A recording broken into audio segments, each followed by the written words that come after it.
broker says, in the long run, that kind of investment could be a good idea. What's your broker say? Well, my broker is E.F. Hutton. And E.F. Hutton says,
And he's muted.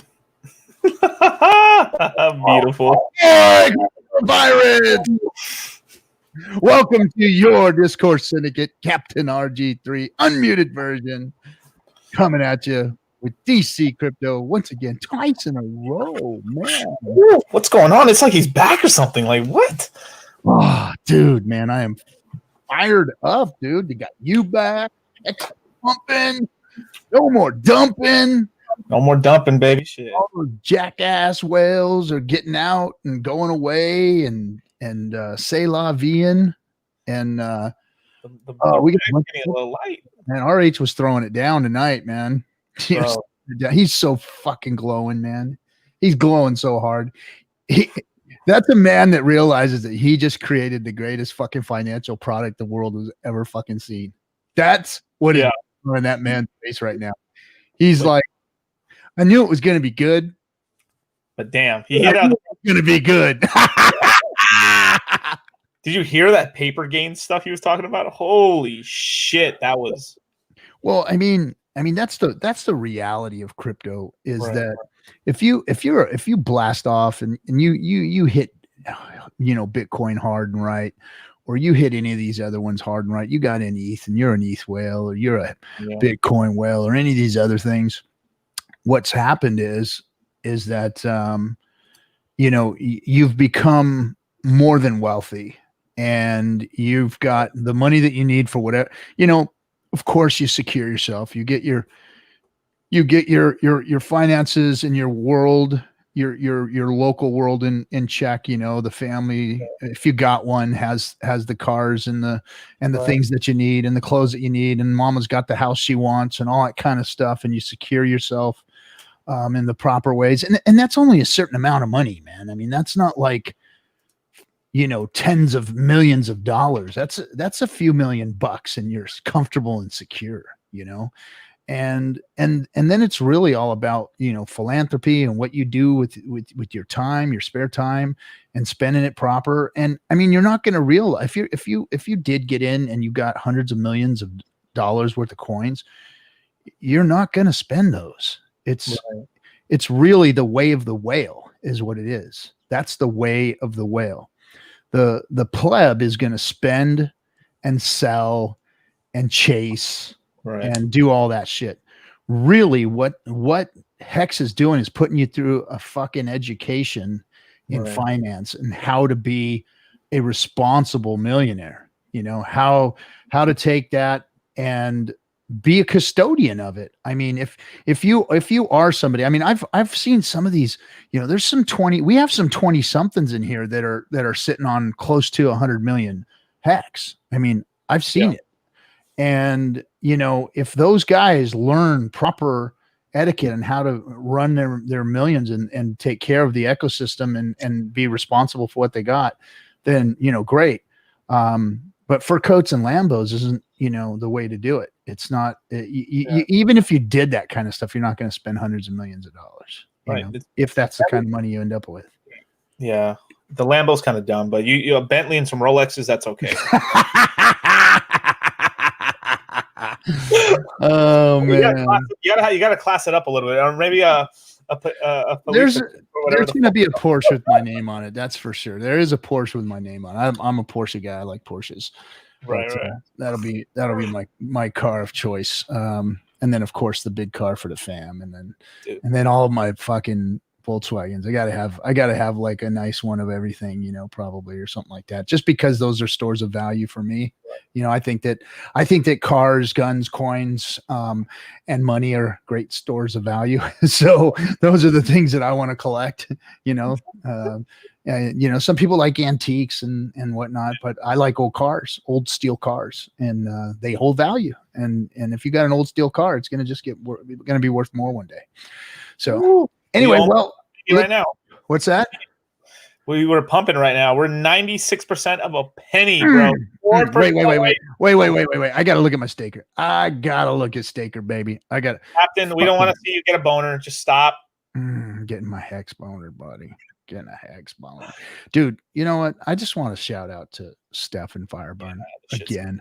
Fire. Dude, you guys are fire, man. You guys putting out Staker app is like, fuck, dude. You guys have made all of this. You made us able to realize it like every second of the day. At any given time, you can just get a little piece of happiness from Staker app. Dude, hey, Hexfucius, thank you for the diamond, buddy. 67 vet. Hey, that's the year of the RG right there. That was my year. Look, holy freaking balls, dude. We just hit a penny. Whoa.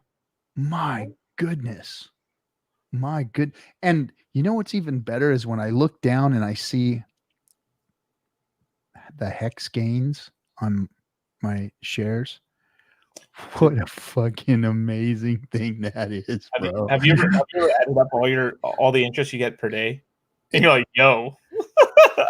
Yeah. It's getting sick now. I just gotta look at something else here real quick. This is like my little routine when blessed be thy bag.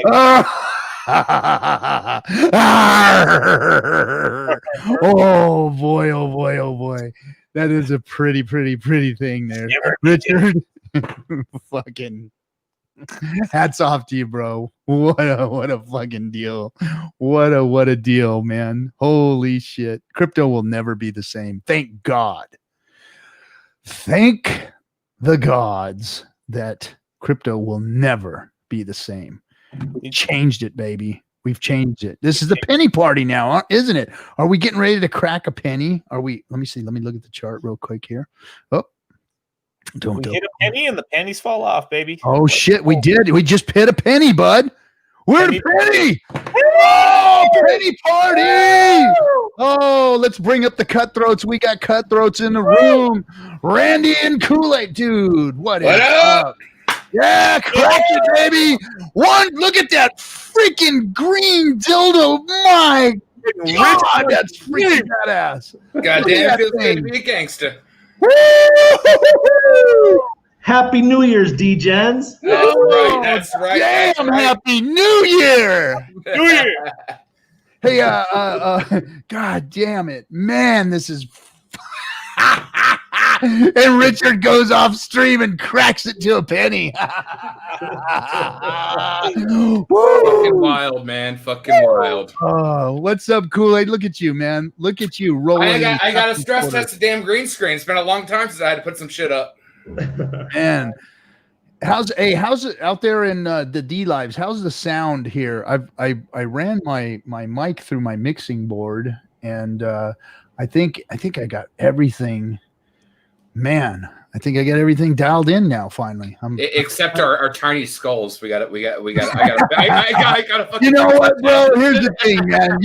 You built this out of the I mean, you put your passion, your time, your energy, and your effort. I mean, this is professional set. Man. I mean, I am not going to complain. We're so close, Cap. We're so close. I'm not going to complain about then the we'll size get the of my tentacles skull. coming in from the fucking like I-beam up there. And then Cracking tentacles. But no, man. I mean, I think what happened was you watched Twitter too much and figured out my height was the way it was, and you made me a that's right. Right there. Yeah, well, whatever. Now you're a gargantuan. Now I'm gargantuan. Not yet. I'm gonna get there though. I'm back in the. I mean, 1.5 penny. No, we're gonna be there. We're gonna be there soon. Now all I gotta do is get my 6-pack back and freaking get my damn ass into shape here. Right. Yoke up, baby. That's well. I mean, if you're carrying bags, you got to fucking keep getting into shape because those bags are getting heavier all the time. Got to. God damn! Look at that green candle, man. Goodness. Oh my gosh, that right there. Oh, You know, I love looking at Staker first and then going over to Block Folio and just getting the extra little rub. No. The real question is how close are we to taking over B&B? We have not looked there yet. Let me look. Oh, we were close. I know we were close before that green dildo. Now, God, look at that, man. Holy. Oh boy, we could take it over by tomorrow. Oh boy, Mickey Mouse boy. Maybe while we're in the stream, we can do that. We can take that. Let's hope. I'm gonna blow it. What did Richard just tweet? Taking no prisoners. Oh, He didn't even. Yeah, no, he did. Did he tweet the penny one? I don't know. You might not know yet. You got to take a break, I'm sure. Yeah, he hit USD 0.033. Oh, he's got the. Is that the Ethereum chart he's showing? I can't freaking see it. Damn it. Anyway, yeah. No, that's hex to the dollar. And it's 0.033. Yep. That's it. Gosh dang, look at that. Oh, glorious. So what's happening, Randy? What you up to, bud? Oh man, I'm a little bit under the weather. I got that I don't know. I'm calling it the flu. You don't have the vid, do you? I don't say that name. I don't know. I'm a nurse, man. This shit's just a flu. So I'm I know better, man. I did this shit for 20 years. This is just a fucking flu. right. So first my son was a little bit under the weather for a couple days, and now I can see my eyes are all puffy and I got a runny nose stuff. But dude, It ain't no Android 19, man. Don't worry about it. no, I'm good. So yeah, man, we've been loving it. Going to the beach every couple days and just loving life, having freedom again, not having to wear masks. It's just I love this, man. The only time we have to wear masks when you go into a store. That's it. Where you at, Randy? Cancun or Acapulco? Acapulco. Yeah, I live in the murder capital of the world because Nice. it's more free. in the U.S. that's Gary, Indiana. So There we you are go. number 9. So we are number 9. Did we pass it? Ooh. Yep. We passed Binance. Oh, it just happened. We are past Binance. So we Hopefully are we can at stay there this time. $5.5 billion market cap, baby. $5.5 billion. Well, Next on the hit list, the Cardans, the Cardans. polka dots. Oh, and don't forget the Bitcoin Cash coming right up. the best part is Ripple was at what 30 billion before all that. It's at 9.7 billion now, baby. Have you guys seen Joker laugh on Twitter? Oh my god, it's the fucking best thing you'll ever see, dude. I meant to watch it, but I was in the middle of doing some work. And I forgot to go back to it. See what happened. I'll throw the link. Oh shit, this is great, man. I love this shit. I'm just loving. Richard is glowing, man. Just watching him on his stream, he was glowing. He was just insane. I love it. I love it. Because he is happier than I think he possibly thought he could be. Yeah, he said about 100 less fucks on stream today, so that was a sign. About And 100. he switched retard for silly. He did. Oh, He So is using silly. he is using silly, not retard. So baby steps, but yeah, he's doing good, man. That's awesome. Yeah, man. And He he only, deserves all of it too, man. It's just a wild ride. It's just an absolute wild ride. yeah, it is. Yo, I'm watching the Joker video. Hex. Hex is only $60 million away from beating Cardano. Oh, dude, the way we climbing, it's not long, man. Buy that. Buy one. Like, not financial advice. Buy one Ethereum just for the cause, you guys. But what's great is when you look at how many more ETH is just in the uni pool, What? right? It was like a month ago, and it was what, 5K. Now we're at like 6.3. Oh something shit! Like that? Oh shit! We just passed it. We just no. No. Yeah, We're still number 9. We're still number 9. Somebody said we passed Cardano, but we're still number 9. Oh, we're so close. No, we're so close. Oh yeah, we're like battling right now. One more little pump and it's. No, I it's mean- ready. Just refresh it. I did refresh it. Look, Hex is number 8. Oh, Just went to number 8. Yep. Yeah. Holy. Bitcoin Cash next on the list. and it's not that far up. It's Coming not to that far up. slash you. Coming to slash you. Oh my goodness. This is God. That Nagabo video. Oh, the Nagabo, yeah. Yeah, he pulls up. Oh my god. He's a character, that's for sure. You got that Joker laugh though. I just watched it while you guys are still talking. Holy crap, Put it Joker! on screen. Put it on screen. I just put it in the private chat right now. That shit is amazing. Hold on a second. Let me pull them up. Yeah, I'm a former psychers. I think Joker's got some issues.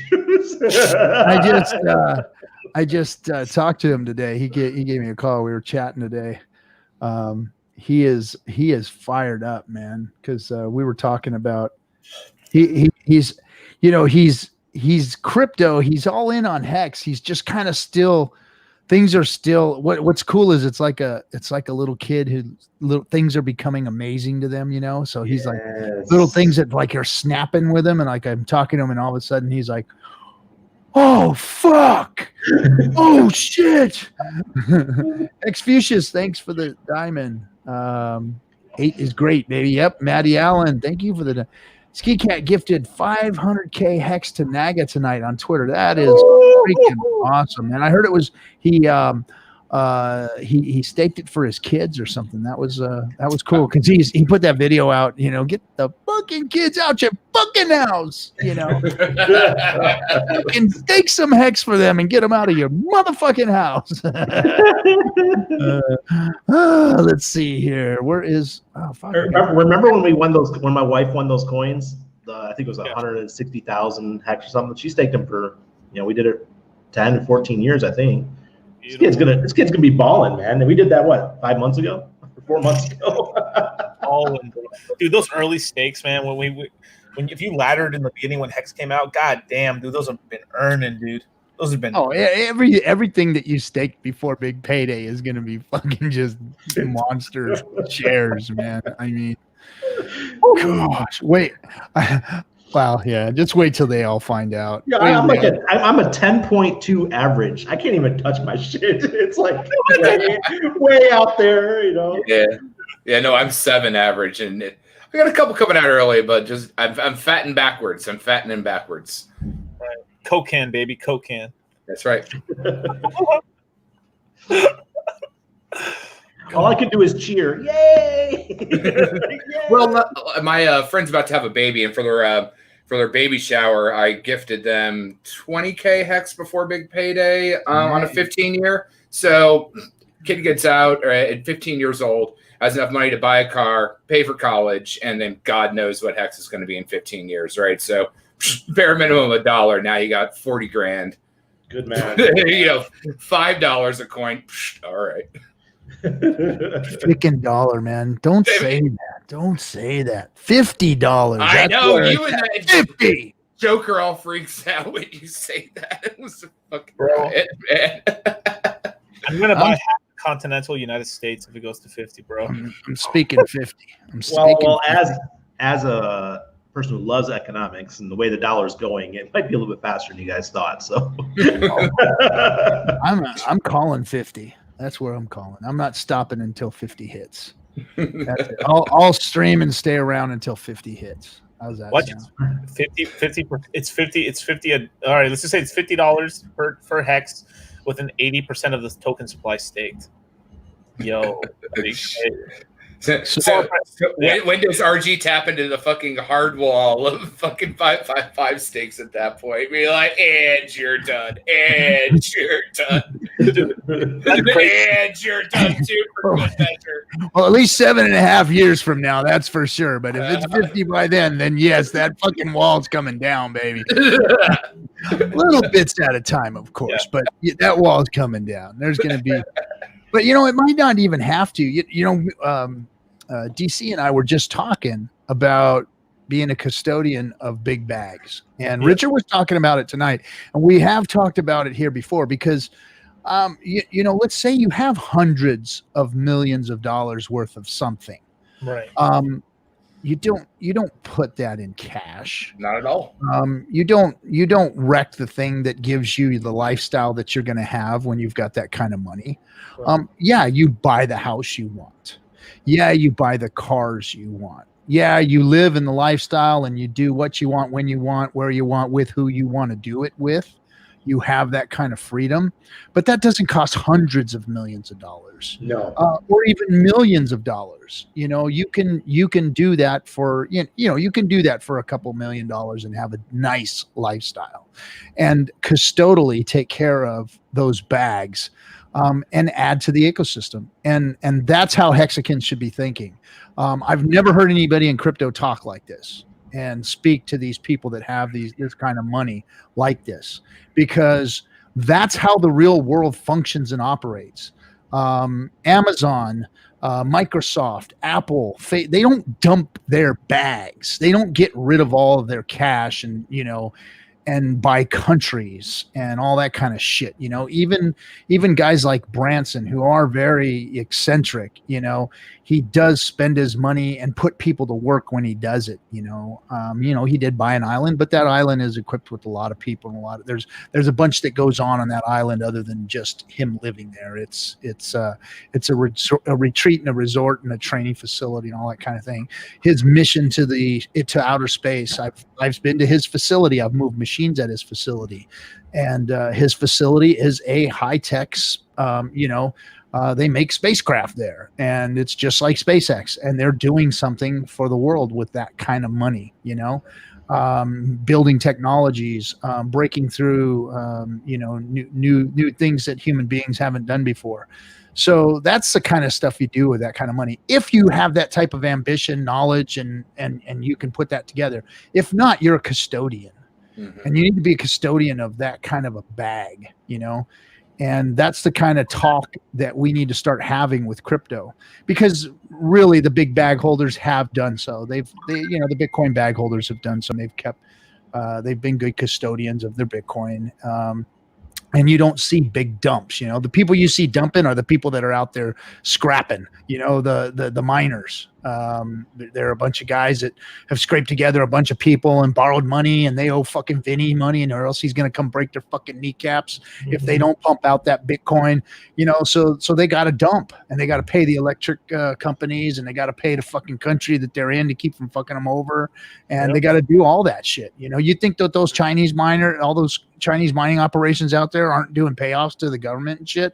Fuck yeah, they are. They're trying to keep them off of their backs so they can make their little scratch. But they're paying electric bills, they're paying protection money, and they're paying, the fucking guys that loaned them the money to start the goddamn thing. Yeah. So, those guys are the ones that are really bad for the ecosystem, not the big bag holders. The whales are the whales. And the cool thing is the whales are going to move money. They're going to move it around. And when they see Hex, and look, a whale, that's probably a one purchase market buy right there that just hit. Yep. That is a market buy. That's what it looked like.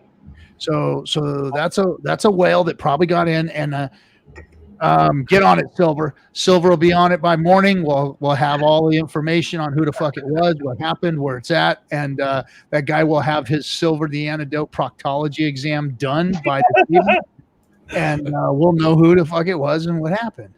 And that's what's cool. That's what's cool. I mean, that's the beauty of the whole ecosystem, even from like Silver cross-chain analysis, and like you were saying with the prosperity of being a bag holder and being a custodian. Elon Musk isn't going to dump his shares in something, but you need to invest in Tesla because you can't invest in SpaceX, I believe, at this moment. So you look at like what the future of what your economy and what you're trying to build is doing, and then you invest and hold and build through that. And that really is the beauty of this entire ecosystem, this community, where we're all pulling the pieces together to actually build something, not just wealthwhile, but worthwhile for everyone. And it's also like what Jim's been talking to everybody about. We give Jim shit for his talk on building businesses and all that kind of stuff outside of Hex and on top of Hex and all that. But he's correct. You find what you like to do. I don't like that whole passion thing. I even tweeted the other day about some guy. If somebody tells you to follow your passion, tell them to go get fucked, because that's cool. Passion ain't gonna pay for shit. Get paid well to do what you love to do for free. Yeah. Do it. If you want to love something and continue to love something, don't fucking try and get paid to do it, man, because it fucking sucks. Not gonna work. It sucks, man, because I liked doing what I did, so I went out and started consulting, and I thought, okay, it's my business. I'm doing this consulting. Well, I became a slave to these fucking guys that I was working for, right? And I was always having to be there for them in order to keep my business running.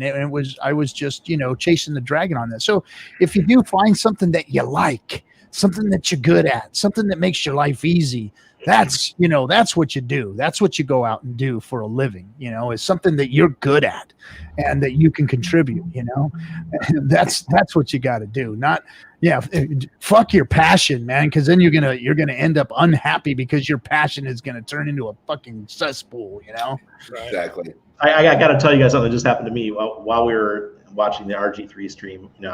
I'm a mod, so I'm fucking busy, right? But I get a text message from the TDV team and they say, "Hey, we got to do something. Randy, could you post this?" I'm like, I was like, "Oh, fuck, why do I got to do this right now?" And I thought to myself, "Man, I only work like 2 hours a day, and I make like, I'm not gonna say how much money I make, but with all my clients, I make a damn good living." So I said, "Why am I complaining? I know people that go out and they work 8, 10, 12-hour shifts and they're struggling. There's people that aren't even working right now for COVID." I said to my wife, I said, "I can't complain. Let me get up. Let me do this thing. It takes 1 minute to do. Then go sit my ass back down and mod Richard Hart's show for free." Right? So I just want to say, it doesn't take I'm not going to call it's not really about passion to do social media, but I'm good at it. It pays the bills and it doesn't take a lot of my time. Yeah, it's good. It's easy. It's simple. You like doing it, and it pays the bills. And that's what you got to do for a living, And then find a way to make some money, whether it's a side gig or whatever it is. And Hex, oh shit, if you've stumbled into that this year, then hey, you may have secured your future. That's the way it's looking. I mean, shit, if you could have stumbled into it in the last 40 days, you would have been doing grand. Absolutely grand. I mean, my mom bought, I think, like 70,000 Hex this morning. Ooh. This morning. So she's already up like 15 or 20%. Yeah. She's all happy about this crypto thing, isn't she? She's watching. Good on you, mama. All right, so there's a little sell-off on that market buy. There's a little sell-off right now, but not much. Oh, yeah. I don't even mind. We're flirting with Cardano. We just fucking flipped BNB. I'll flirt with Cardano for a couple hours. It's fine. It's fine. Yeah, let's see. I don't know. Somebody else popped in here. Oh man, one of our cutthroats that we haven't seen for a while. Where the hell this brother been? Hold on a second. Where's he been? What's up, Yash Deep? What's going on, guys? Can you guys hear me? Yeah, sound good. Yeah, okay, cool. I'm liking the hair, bro. I like the curls. Oh, thank you. Just got a haircut today. Showing up for the penny party, huh? Yeah, penny party, baby. Penny party. I wanted to show off the shirt, though. I just got this made. Whoa. And check out the back. Hold on. You guys see that? I can't see. It's Richard. That's cool, man. Is that a Like, Lego Richard? Is that a Lego? Yeah, Richard? it's like a caricature of Richard Pumpamentals. That's what like the bar is, and then he's got like hexagon plates on the ends. That's Pretty cool. Hex Karma made this, so shout out to Hex Karma doing good work. Karma's the man. He's like Yeah. there's only a few of us like CG people in Hex, and Karma's the man. He's a really good guy. Yeah. Someone was asking how we get the gradients in the images. I think it has to be a vinyl image, right? Yes. There's actually a name for the gradient itself. Has its own name. That's actually a named gradient. Maybe somebody can share what that is. I know somebody knows what it is. I saw that question on the live stream tonight with Richard Hart. They were asking, "How did you do that? You can't print that." Well, it's because it's vinyl, man. Yeah. So I didn't really like how, it's kind of small. I was trying to actually go for like the Iron Man type of sized logo. Okay. Kind of like a heartbeat thing, but It's actually pretty close, man. It looks good. It looks really good. yeah. Yeah. If you get too big, it gets hot. Yeah. Right? It's getting hot in here. All your clothes. Oh boy, here we go. I'm gonna throw pennies on you, dollar cost. Hey, can we? I know we're delving away here, but can we just give Dollar Costs a high five for that Celsius call? Holy shit! Yeah. $5 by New Year's, man, bro. You've made a lot of people rich. I never bought it, but people are very happy. That coin for sure, but man, I've made people if they listen to Discourse Syndicate, they made some money, bro. When did you make that call? He's been telling me that for a year, man. Yeah. Yeah. Oh yeah. Good shit. Like He made that call, and he was quiet at first. I'm going to dime him out because he was telling me back behind the scenes, like, bro, I won't say it on stream. I won't talk about it on stream. But man, dude, you've got to fucking. So I set up my cell account and all that and got in there and looked at it. And I'm like, okay, but I'm not really interested in anything else. And son of a bitch, man, that thing just started shooting. And he called it. He called it a long time ago. And I mean, it's not real hard right now, so I don't want to fucking toot his bag too much. Fucking everything pumping right now. Like fucking Bitcoin's at 30K, man. I mean, come on. It's like if everything's not pumping right now, you're dead. It's a dead coin, So I'm not going to give him too much fucking props for that, but yeah, he did call it. Well done, DC. Yeah. Hey, thanks, man. But man, What was the price when you called it? 9 cents. Yeah. Holy crap, dude, that's amazing. Yeah, but we've been calling, but with a little grain of salt right there, right? We've been calling. When Hex was under a fucking Satoshi, we've been saying that bitch was going to hit 55 cents and a penny and $1 and all. This one's still running too. I mean, I'm just saying, like, if I had to choose what I'm really good at, I'm good at choosing projects, man. I'll just tell you that much. That's what I'm good at. Yes, you are. Unfortunately, it's like we pushed out of the ICO phase of 2017 where there was a shit ton of promise and not a lot of delivery, and now we're getting more into the hopeful delivery aspect of crypto, and that's very promising versus anyone that had a hope, a dream, and an ICO, and some magical unicorn dust on top. Well, I made a video the other day. It was like 3 days ago. I said, dust off those old bags if you still got them, because we were down so much. Why should I sell? So I just put them aside. Once you get to 90%, as long as it fucking rebounds and slingshots a little bit, you're better than selling it 90% down. I mean, that's just painful. I'd rather keep those on a war chest to be like, don't do that mistake again. And I do. And I still have them in my ETH wallet as a war chest to be like, don't do that. Everyone thinks the market's going to like take a shit right now. But with the SEC going after the stable coins, that's bad. Really? That's bad for the stable coins. That's great for Bitcoin and Ethereum, dude. And whatever's good for Ethereum is good for Hex. I missed that, DC. Can you elaborate what the SEC is going off of stablecoins? Because I just saw another. They're going after Tether. Oh, but Tether's not US. Yeah, they're going after Tether for being a security or whatever. So some people are going to dump out of that into basically ETH. Because okay. Yeah. Well, out of all of them, Tether's the dangerous one to poke the bear. I mean, like, go after your US or GUSD or USDC or any of the rest of that. Tether's the Burr printer. If you look at Ethereum price, because like it always is good to look at Ethereum just because Richard said like 1,000 times, it's like, we're in the RC20 system. Mm-hmm. So if Ethereum does good, we do really good, right? So we want Ethereum price like this so we can go like, woo, we can fly up. So right, if you just look at Bitcoin versus Ethereum, Bitcoin is what, like 50% from its all-time high, right? I mean, not 50%, but you know what I mean? It's like 30% from like $20,000. Ethereum still needs a 2x to hit its old all-time high. So right now, it's fucking very underpriced right now for where it's at right now. So it's essentially getting ready to, and if we can get money to jump into Ethereum can easily 2x. And we're not even at all-time highs. It's going to go over $1,000 pretty soon. I think that's also because like 90% of everything is institutional right now. Right. I mean, Bitcoin is what? Let's say we're at 28K, easy rounding, right? So we're 8K higher than an all-time high. All-time high for ETH is what, like 14, 15K, something like that. And we don't have any of the FOMO into altcoin season. Any of the rest of that hasn't recoiled because it's all institutional, and they're not playing the Coinbase game. Right, Coinbase game is the children game number 1. The coin market cap game is children's game number 2. Right, you look at what you can see on the app that you have, and then you find your first website that's your like your Halloween map on where you're going to go trick or treat, and then you'd be like, what's the top 10 here? And you still don't have any actual knowledge on what's outside of your neighborhood.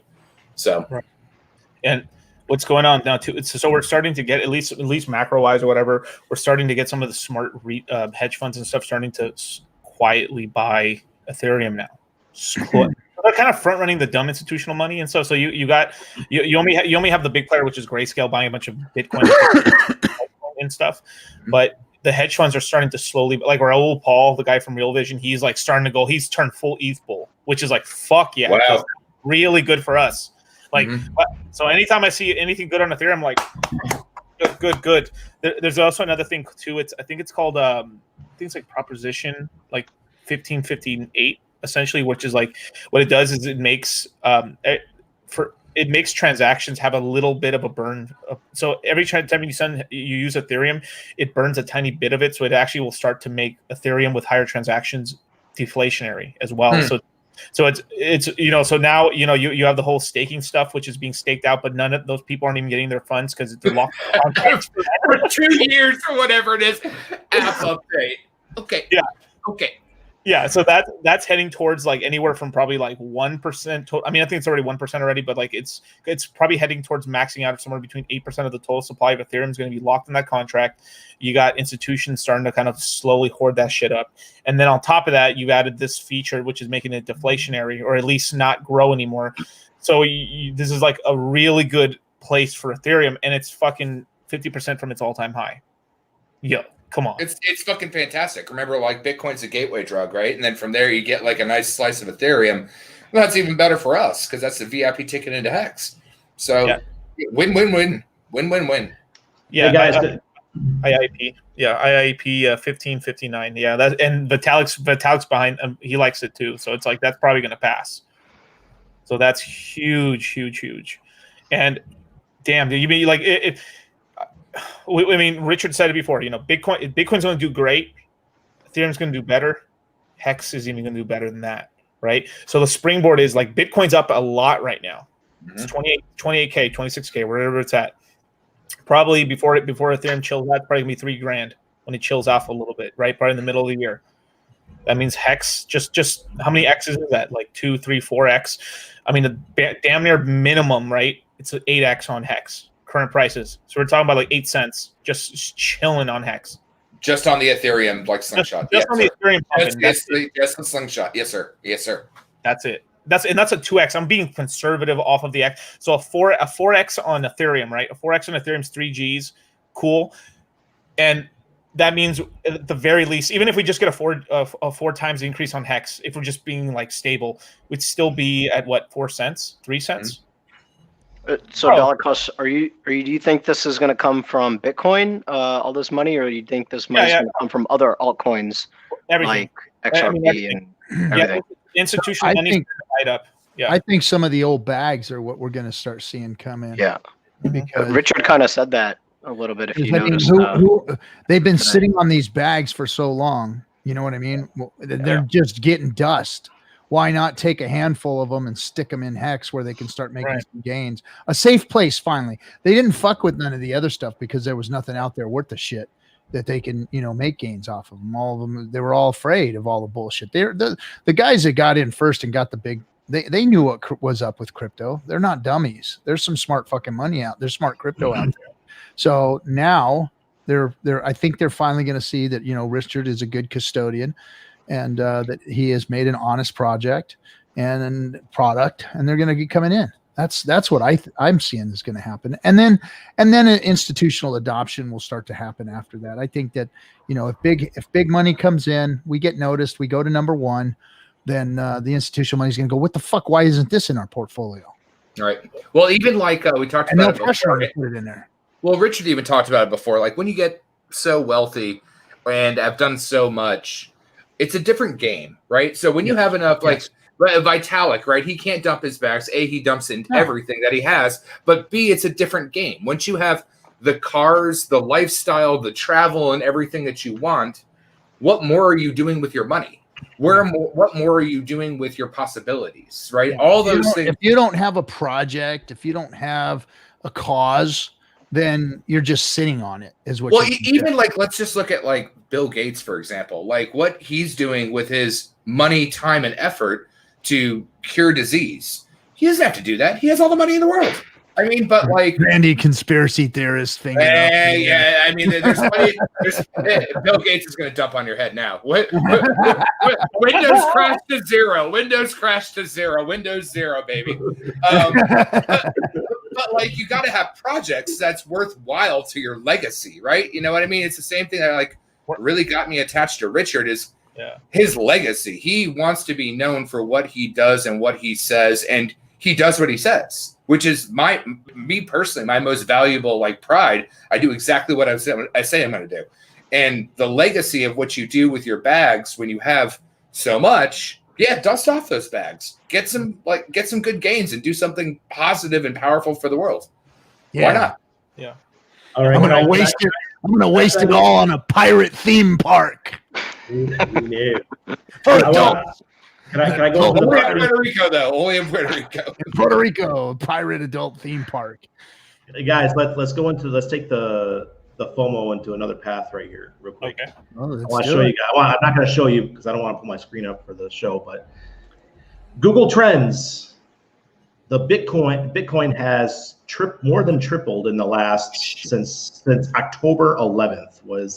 It was at a 20. Now it's at a 63 for Google Trends. For those of you guys who understand that stuff, it means it's tripled in the amount of search volume.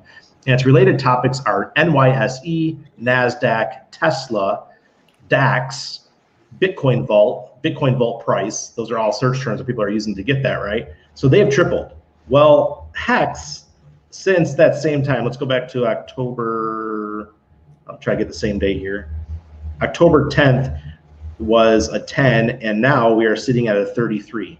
All right, so we have a long way to go till we start catching up to it. And our search terms right now are coin market cap, cryptocurrency exchange, Hex crypto price. That's all we have as far as search terms that are helping us boost in Google Trends right now. That means people still don't know about Hex. And anybody you ask in crypto right now and you say, look at what Hex is doing, they're like, yo, it's still 200 on coin market cap. It's meaningless. Dude, my guy, how many people I've had this conversation with, I'm like, are you people dumb? I wouldn't be saying this if I've been around a long time. They're just ill-informed because I was one of them till I became a Hexican, and then I was just like, oh shit, Coin.Paprika has it differently, and then Nomics came along, and I'm like, all right. I mean, dude, Nomics has been pegged at 16 the longest time. I think they're gatekeeping us, but they're just holding us at 16. Hold on. No, they're not at 16. No. I'm sorry. Here, let me put this in perspective for you guys. I have like 3 of my close friends that even know what Hex is. Only one of them has Hex. My wife tonight for the first time said, what is a Hexican? And she said, "Do you know this guy?" She was watching Richard Straight for the first. We lay down on the bed here and we're watching. I turned Richard on the TV, you know, and she's like, "Who is this guy?" I said, "That's Richard Hart. He's the leader of Hex." What's the founder of Hex? She said, "What is that thing you do in the room at night?" I'm like, behind closed doors, baby. Behind closed doors is where you do the thing with. Oh my God! Yeah, you shut the door, you turn the lights on, and you talk to yourself, you know, and so. He's like, he's. I like him, but he's an asshole. He's kind of mean. He's our asshole. He's our asshole. That's what I told her. I said, "Yeah, isn't it wonderful?" And then she was like, "I really like this guy. He's really fun." I said, "Yeah, well, just keep watching," and we did. And she watched it, and she doesn't know. She. I mean, no people don't know. I mean, even us who are like out in the public. Our own families don't even know about it. Archie, didn't you show her the commercial that's on like the Hex.com site where it's got that cartoon of you and Hexo and be like, you see the guy with the bandana? No, I didn't. My whole family doesn't know. Married the guy with the bandana in the cartoon.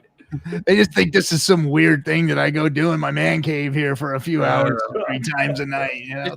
Just Chuck would be like, I do Illuminati money magic. Let's see. We got some. No, seriously. Queen Paprika, we are still at 16. I swear to God that we were at 16 when we were super pumping up to like 1.5 cents or whatever it was. So anyone that wants to watch stuff, pay attention to Coin Paprika and how we don't move as well. Well, they are gatekeeping us on there because they cut the circulating supply in half arbitrarily. Sure, no, but at least it's on the front page. Maddie's shirt's nice. Hey, Maddie. Yes. Hey.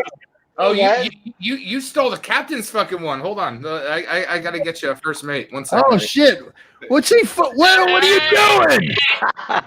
Maddie's appropriating. 1 second. You ain't the goddamn captain. I'm the captain. Oh, hold on, Maddie. You got the wrong cabin. Yeah, I'll get you the keys to the right one. Get that shit out of here, boy. I'll tell you what. All right, Maddie. Here you come. There. Correct. Oh god. It's okay. Like one of these days, I have to build Captain his fucking brig that he was looking for. So I'll get the whole like fucking like dog with the bone and all the rest of that stuff. I have too many backgrounds to make for all this shit. Tripod. Wow, a hex orgy. Yeah, it is. Welcome to the party, there, tripod. And when I was stationed in Sicily, we had a beagle named Tripod that just used to run around base, hop, hop, hop, hop. It was the funniest shit ever, man. Right, let's see. Franklin says RG3 is embarrassed of us. I'm not embarrassed of you.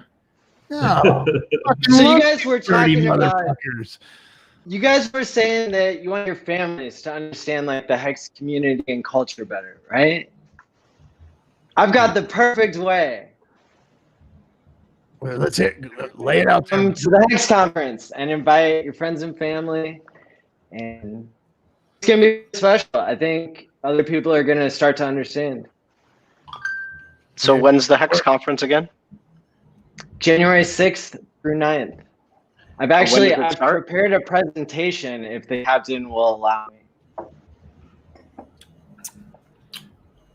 Your audio is. We're having a little trouble with your audio, Maddie.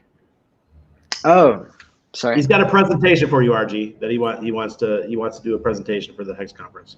Oh, you're gonna do it? Wait. You got what? Me? You? What? What are you saying? He wants to run it right now. Oh, he wants to run it. Oh, okay. Like a promo, right? Yeah. Okay, yeah, bring it up. Oh, there it is. I see it. Hold on a second. Do it. Let's see here. Woo! All right. Let's go ahead and run it there, Maddie. Yeah, so sorry for stealing the ship. I didn't mean to go in the wrong room. No, the captain's never at the helm of the ship anyway. Go ahead there, Maddie. I love it, man. I love it. We have so much to look forward to. Check out this awesome schedule. Wow. Now, what is a keynote? What does Look, that mean? I see my picture right there. So I saw on Twitter, somebody said that a keynote is where you don't just read the comments. Oh. So no comments, just talk. RG's pretty good. You guys are gonna do great. I can't wait for your keynote because if anybody listened to RG3's rant at the beginning of the show, it was super insightful and it got me pumped up. And I'm here like super excited, and I know everybody else is too.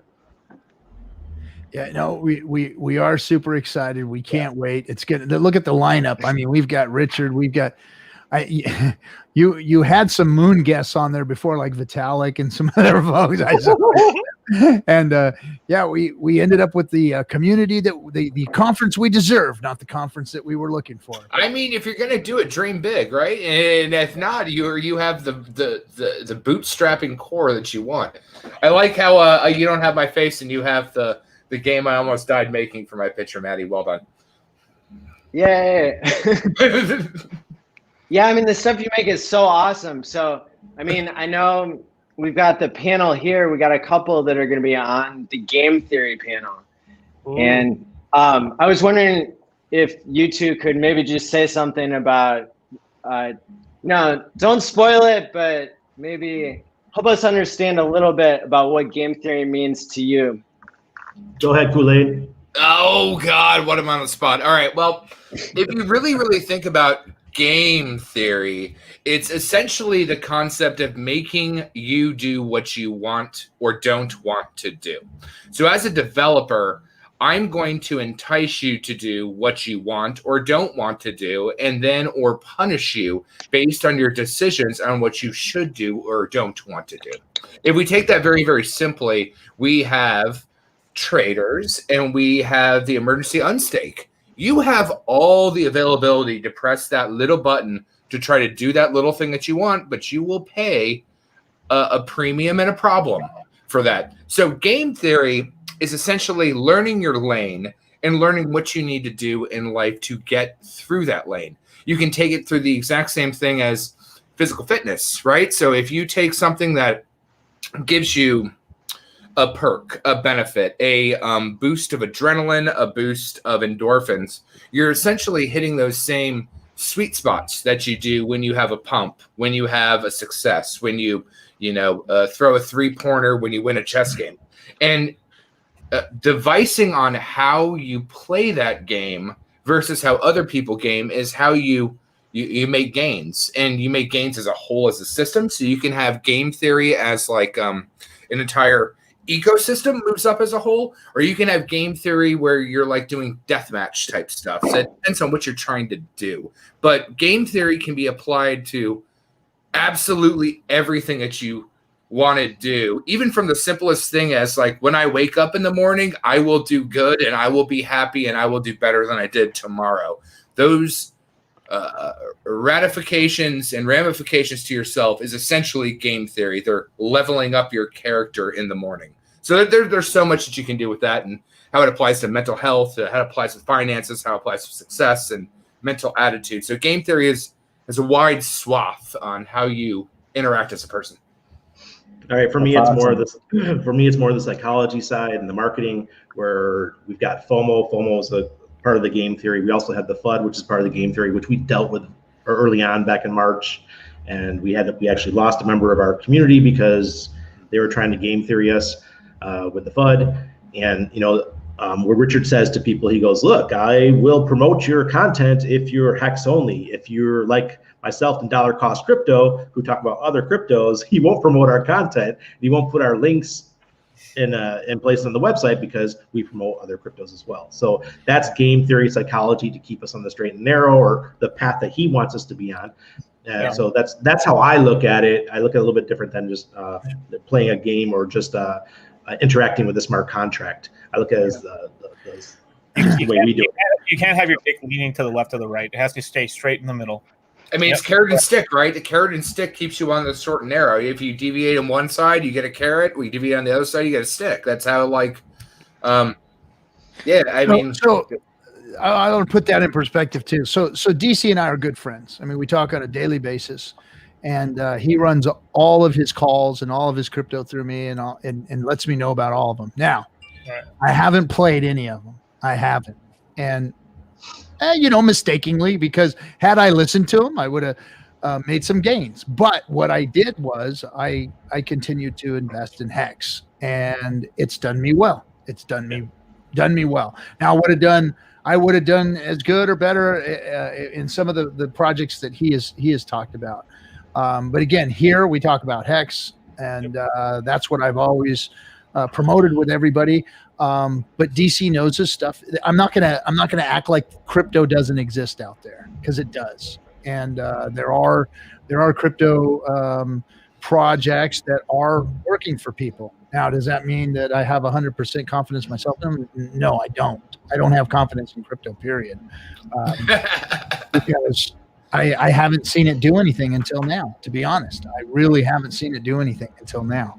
And that's Hex. And it seems like Hex is finally bringing sanity back to this space that has gone in fucking sane. All of you freaking pleb ass influencers out there, you guys ain't shit.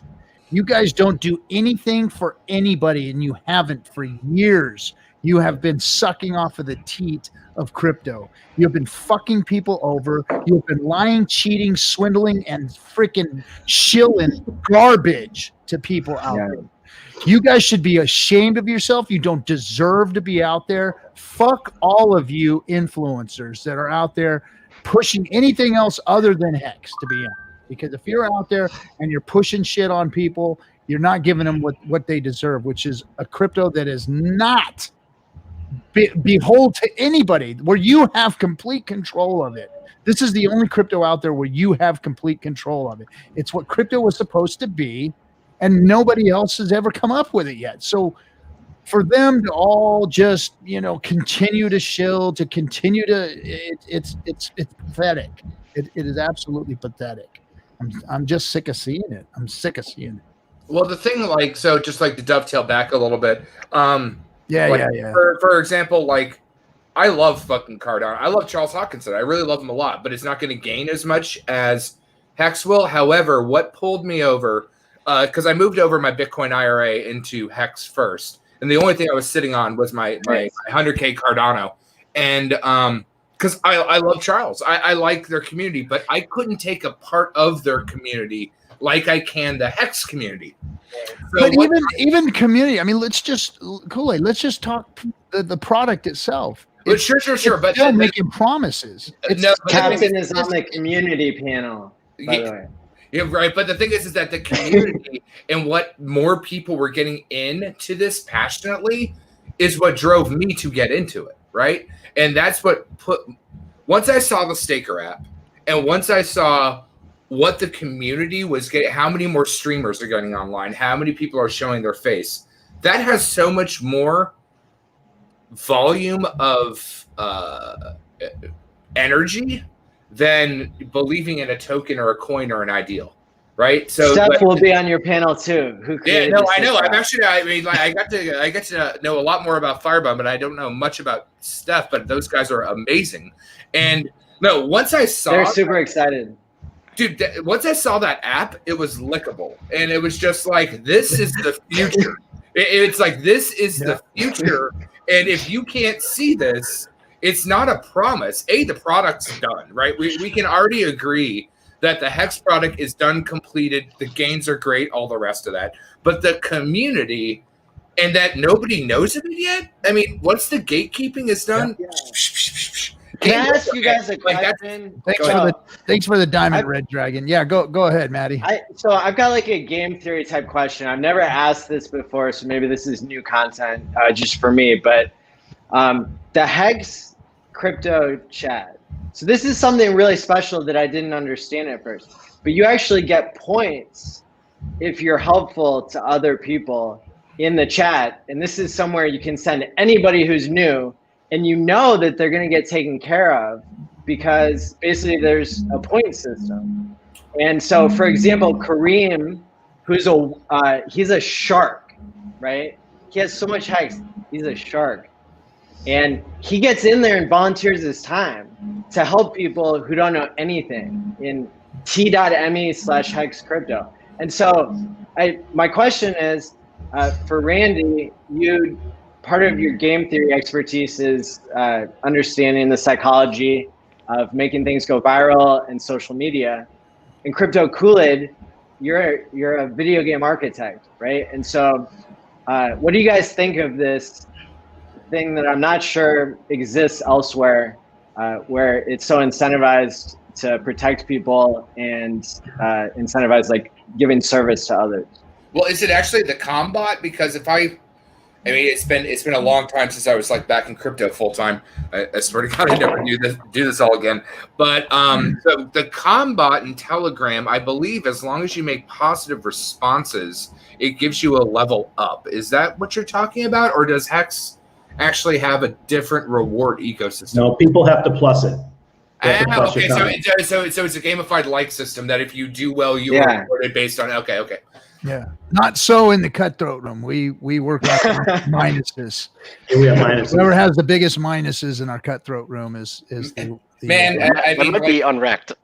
Yeah, unwrecked is like killing it. But that's not the only way it's done. Like a year ago, that this is one of the biggest Telegram groups that's so active. Is the Hex or? I really do not play in Telegram, as I've been trying to get back into it, but it's such a dark hole. And then like for my regular work, I have Slack, Discord, Teams, the year of our Lord of 10,000 messages not seen. So Telegram is rather a lot to get back into, but I mean, Hex Toys just added me. I was just talking to him the other day, and he's got 20,000 users in his chat, and then 20,000 in the main Hex chat. I wouldn't surprise that most of them are active. Yeah.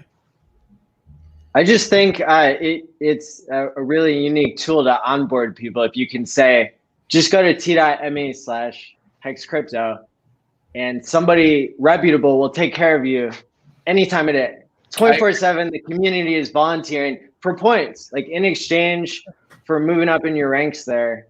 You're helping it's our other customer people. Service line. Right. Yeah, exactly. yeah, it's amazing. It's like decentralized customer service. Well, that's what all of these streams are for. You know, we're trying to educate and direct the community and how to operate within Hex. I mean, we're talking to our new whales here. I mean, I've seen some young people with some very large freaking bags out there that, you know, they're going to be custodians of large amounts of Hex, large amounts of volume. And they've got to understand how that needs to be treated. And, you know, wherever there are large sums of money like that in an ecosystem, people need to understand how to handle that and learn how to treat that. Correct. Yeah. Hey guys, don't forget in Hex.crypto or Hex Crypto on Telegram, as well as there's the FUD group is separate. If you're going to FUD Hex, you have to go to another channel. Yeah, you got to go. One. Yeah.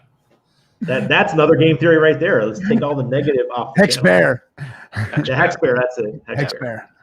Yeah, good. That is the beauty of game theory, right? So when you realize that you can reward yourself by doing good, or you can negatively or positively, based on what side you're on, reward yourself by doing bad, you have these actors that create velocity.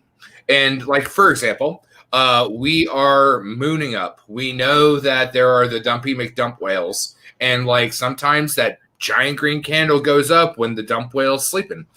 Eventually, that dump whale runs out of money, and then that gatekeep, that ceiling is no longer there, and game over, man. So, it's all about playing those little variables, pro or con, which really break through the different tiers of glass ceilings. So.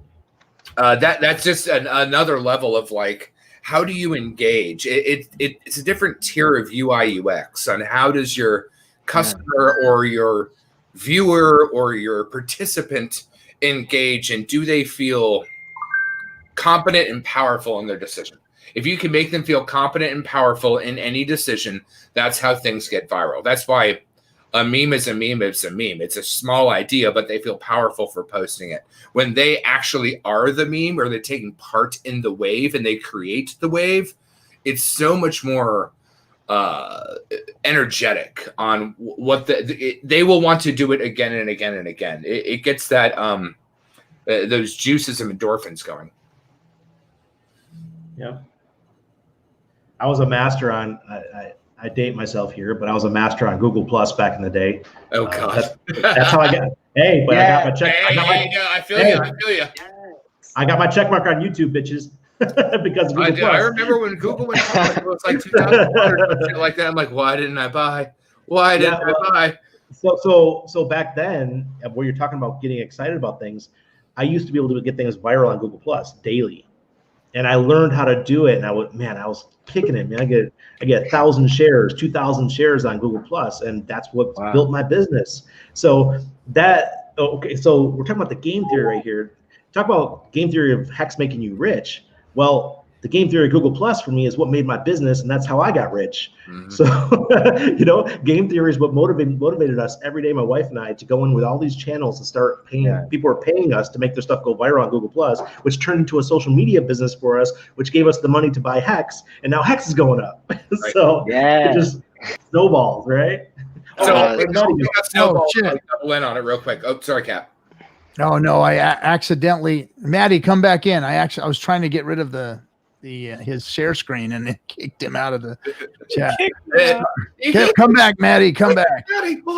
And look who else we got. We got another cutthroat coming in here. I have a little talk with this one here. Franklin, what's happening? What's up, y'all? Franklin. Franklin. How you doing, buddy? I'm good, man. I'm feeling great. Awesome. I'm doing good. Aren't you in Puerto Rico? I'm actually back in the United States just for the holidays. Then I'm going to go back over there. Oh, right on. I'll say it's a little bit warm. While you're here, would you fix the damn bot in the cutthroat room? I'm ready, man. You're supposed to hit me up, bro. I hit you up every fucking day, man. I got this goddamn thing to work. That's lies, bro. Let's fix it after this. All right, we'll fix it. We'll fix that damn bot. So one quick note to game theory, right? So we'll talk about like ZeniMax games. So Elder Scrolls Online did horribly at launch, and then ZeniMax realized the power of microtransactions. Now, microtransactions, in an interesting game theory, gives you a pay-to-play, but actually we as Hexicans get microtransactions from the emergency unstakes and the late unstakes. And people don't realize how that trickle economics actually adds up to a severe amount, especially when you get the volume of numbers, right? So right now, we don't have a huge wallet of people that are playing the emergency unstake, the late unstake game. Let's say 22,000 wallets, something like that. Think about when we have 200,000 wallets, and let's say 3% of them emergency unstake. Then you'll see the real power of air quote microtransactions back to the staker class, because those pennies turn into dollars and tens of dollars and hundreds of dollars very, very, very, very, very fast. And I mean, it literally saved an entire ecosystem of a game dev project is microtransactions. And we have that in reverse. As long as people do what they say they're going to do, people are silly. But people are Richard's new word. It's a very good word. People are silly. It helps all the rest of us to let them be silly, and I'll take their money. I don't mind at all. There's a lot of silly ass people out here, man. silly mother. So silly. So I don't want to touch on too touchy of a subject, but there was somebody that came on a stream recently that we know to be involved with some bad projects. And yeah, okay, there you go. If you were listening to that stream, you could see that some of his behavior has changed a little bit. Like his time horizon has increased. No, just for Hex. He was saying like he had a 30-day window, and then it went to a 100-day window. And so the game theory at some level is working on him for him to realize that going further out is the most optimal game plan. And that these short stakes and trying to like dump on people's head is not the best. It's already done. He already did it. Hold on. I have my soundbar here. Hold on. I can go back to this time of my life if I need.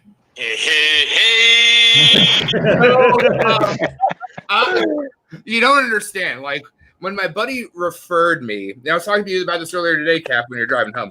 When my buddy referred to me to Hex, I Googled up Hex. The first person I see is Trevon James. And I'm like, I already dealt with like 300 grand of fucking Ponzi, whatever the fuck.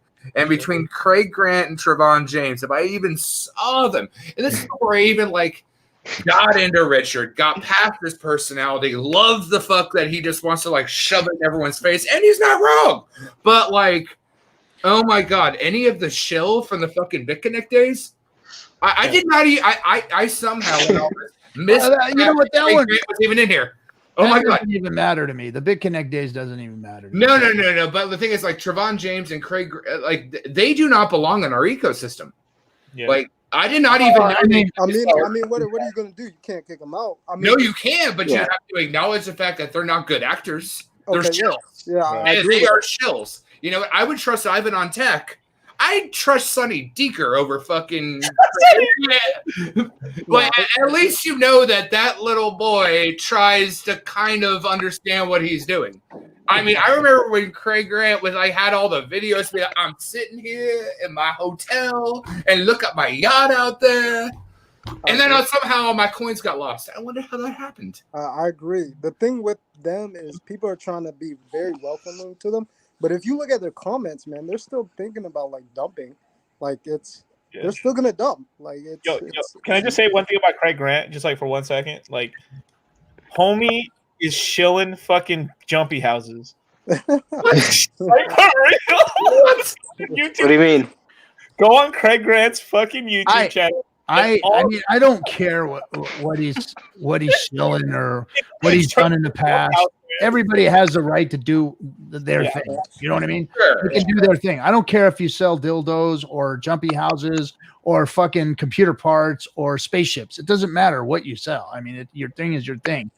The only thing I don't like about what has happened to our ecosystem is the big dumping that has happened, and everybody has the right to dump as much as they want, period. And you know, the games have you know, never done us right as far as I'm concerned. All the games that I've seen haven't helped us. They may have brought some awareness, but the people that were aware of it never learned about what Hex is. You talking about the 2K Air games or all the rest of that type of stuff? Yeah, all the games. So yeah, that's crazy. So I seen a lot of those game wallets, you know, sell their heads. They have every right to do that. They do. So they're not really games. It's, I mean, ish. They're derivatives. Like they're just derivative markets built on top of Hex. That's not a like game. I don't consider them games. I guarantee you, I can make a game. That is not a game. Yeah. Also, like, what was Craig Grant's like? He was arguing something about Staker. I didn't get to watch the whole stream. He was arguing something about Staker. I only saw Coffee. It was Coffee or Motley or someone posted it, and I've just been so busy. And that was the first time I even knew that. Look, the only thing that all that it's a waste of our damn time to even be talking about, because what all it did was, you know, at first when we first started Discourse Syndicate, I was having all the guys. I was in the games. I was looking at the games because, you know, even Richard said at the beginning, "Hey, these games are bringing awareness." Yeah, I don't agree with them. Yeah, I don't suggest you do them, but they're bringing awareness, and I agreed with that at first. Sure. And then I watched how they all acted and what was going on, and then what was going on with Hex, because Hex was becoming this thing as it developed. As it grew within the space, it was like, wow, this is changing crypto. This is fixing crypto. This is a whole different behavior. This is a whole different way of looking at crypto. It's not speculation. This is holding. This is literally holding and securing your future and making gains and staking. And it was a whole different type of behavior than a gambling behavior or a quick money behavior. I mean, that has its place, not in my life, but that has its place in some people's life, and they like that, and they like that quick buck and all that. But Hex isn't that, so it wasn't really conducive to our community and to what we needed to do to bring Hex to the world. I mean, RG, it was a good contract. He's in the chats right now. If he's asking to come on, if you want to let him on, that's fine. He can stay out there. That's fine. He came on a Brand show and did a thing with Brand. So it was a good contrast. Like whenever like I played the game with like $5 or $10 or whatever, right? And like it was like that taught me a lot about myself and about how I don't want to be. Right? I'm a long-term thinker now, and so I'm not saying that the game was good by any means. I just think that that we're already playing a game, and it's called long-term thinking. It's called longer pays better, and that's the best game in town, right? No, the thing is that like, do you really want to play games with your money, or do you want to have gains with your money? There's a vast difference in what you want to do, because if you want to play games, the house wins, and the house is usually a rug pull or a something. I'll take my gains over games, and I make games for a living.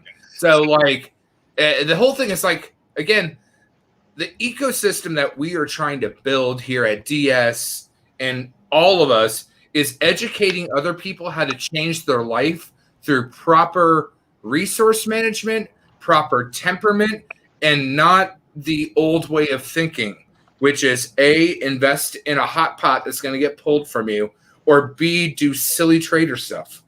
So, yeah, I agree. So Craig was trying to argue that Staker app was a bad idea. Something with just like, I guess, like laws of security and this and that. I just can't remember exactly what he said, but it was completely wrong because of the way that you use USDC and ETH. I just can't remember exactly what he was saying, but it was completely wrong. Yeah, Steph is going to be on the panel because he made Staker app and he invented the league system, as far as I know. And that's an amazing game in and of itself. If we broaden the definition of what a game is, right? And it's not just something where we're gambling or wasting time, but it's like, you know, a game is like any behavior that you do that leads to a certain incentive. And so in that sense, it's game. Staker is game theory, right? Well, let's take Gary's intro, right? That 4-minute mile. No one had run a 4-minute mile till someone had done it. And then when they did it, then other people had done it. And then high school people had done it. The game theory is are you within a particular class that are leading the pack, right? We don't have a Poseidon. We have some super sharks. We have a bunch of whale or dolphins and all the rest of that. So like I'm close to like the top half of squids. I'm like, I'm so close to being a dolphin. Does it really matter? No. What matters is that I build an ecosystem that squid or that dolphin class or that turtle or that crab or that shell means something. That is how you run a 4-minute mile. I remember what it was. He was trying to argue that Staker app would make Hex less decentralized, right? That's what his whole argument was. That doesn't make any sense. You can't make it less decentralized. Exactly, right? And then you know the wallets are going to be non-custodial, right? So the stuff that he's arguing doesn't make any sense to come in and he doesn't know shit about Hex. It doesn't make any sense. Like that's what gets me mad. Like your arguments don't make any sense. Well, I think that look, I don't want to hate on anybody or any of these guys. They did their thing, and they are allowed to do their thing. And whether it was good or bad for the Hex community or the ecosystem or the product itself, you know, that's up to everybody and how they feel about that. All you got to do is look at all the wallets. The wallets are all out. He's in the comments. He wants to get on. He says. I know, but tonight is look. That's Friday night. You want to come on this stream? It's Friday night. Tonight is Cutthroats or a guest. That's what we do on Mondays and Wednesdays, and then on Fridays you can come on in and say whatever you want. And can I say something? Yeah. So I've Craig Grant, Trayvon, we all go back years. We all were on Steam in the beginning. You know, these guys, they helped me make a lot of money because they were talking about Steam. And in the last year, it's been Library. These guys have both been helping out, you know, promoting Library. Even though Craig, I have you blocked on Library, by the way. Just too much there. So it's these guys when they were promoting Hex in the beginning, I was getting a lot of smack from people, man. Like, Randy, how could you be part of a project where Craig Grant and Trayvon are talking about the coin and things. I understood what they were coming from, but I also understand where I'm coming from. When you got these two fireballs out there talking about your project, you're gonna do good, and they have not stopped.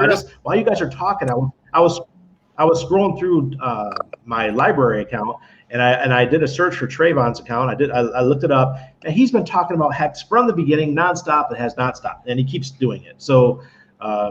Did you guys see him when he came on during exactly when Richard was talking about BitConnect? And he came into the comments of the live stream. It was really funny. And he said, BitConnect. Oh, no way. Honestly, he came on during the honestly, I have no problems with them. I know they bring value just because they've been in this space. I'm just saying, I think some of the things they're saying are incorrect. And if I'm wrong, I'd love to see Craig get on and explain a little bit better. And that's why we're gonna educate everybody with the conference and with what Captain's doing and dollar cost with all the programs. Really, they're meant to educate people, and no matter what level you're at, I think you're gonna learn something. So that's something to look forward to. I think the exciting thing, though, is that if half the excitement that went into BitConnect goes into a project that actually delivers, actually is immutable, actually been verified, actually been audited, actually done all the things, we've barely gotten started. So even though I can hate a little bit on the pain I lost in 2017, it's just the tip of the iceberg, which is exciting at the end of the day.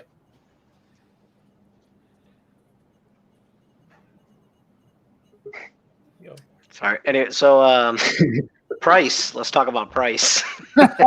You're on the price panel. The price, right? Oh yeah, I am on the price panel. Yeah. Wait. I want to finish this up real quick. I just want to say one last thing. Look, sure. I got nothing ill to say about Craig or Trayvon. I've watched them both shill Hex. I've watched them both be good for getting the word out about Hex, just like Randy said.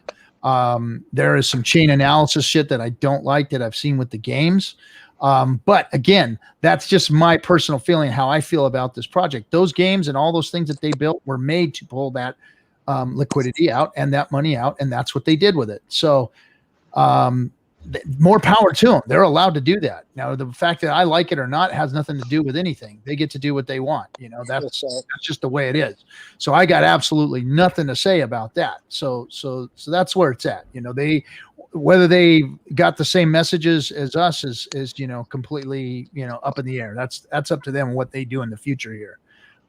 But what I've seen, I don't think that they've on that end of it done any good for the product itself by selling down everything that's been sold down.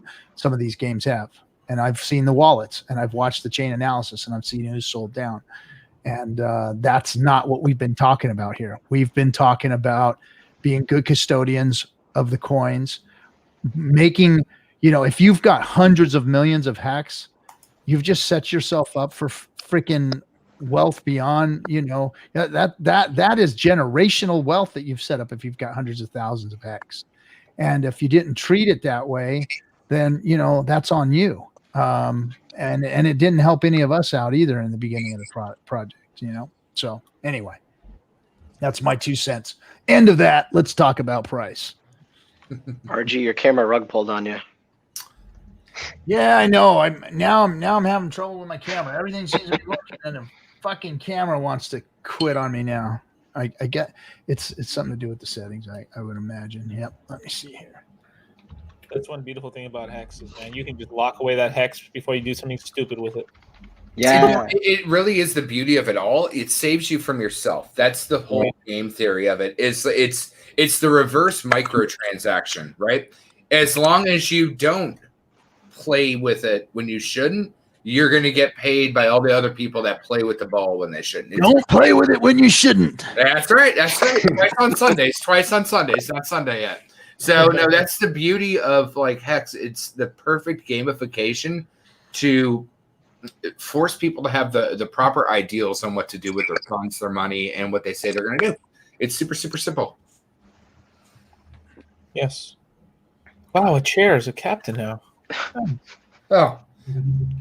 So for price, the like, one thing. He's like, go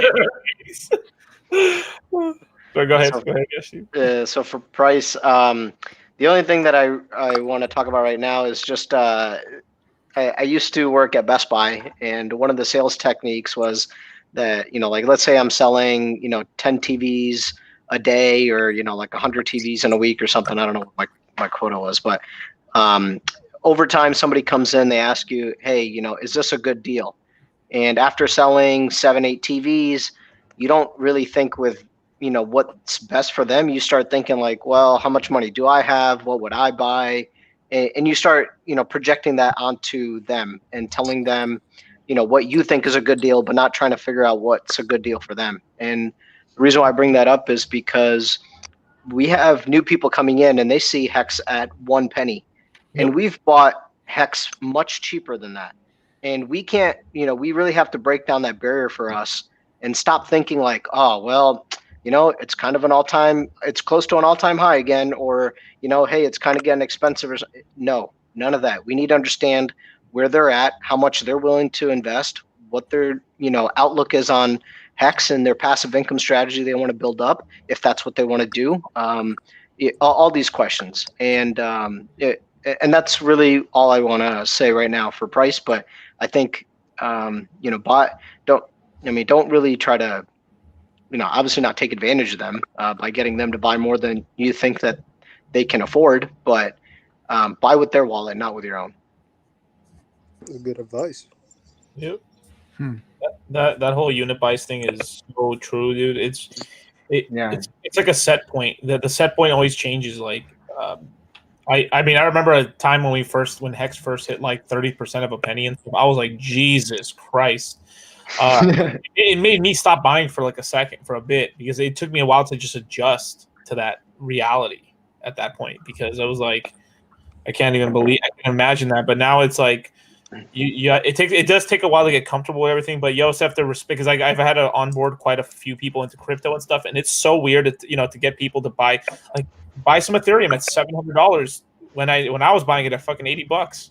You know what I mean? It's weird. It's like, here, buy some Bitcoin, $3,000 Bitcoin, right? And now it's like $28,000 fucking dollars. How the fuck do I tell somebody like, yeah, bro, go ahead, man, throw your last $1,000? Yeah, go ahead, chuck it in there, bro. Yeah, honestly, 2,800.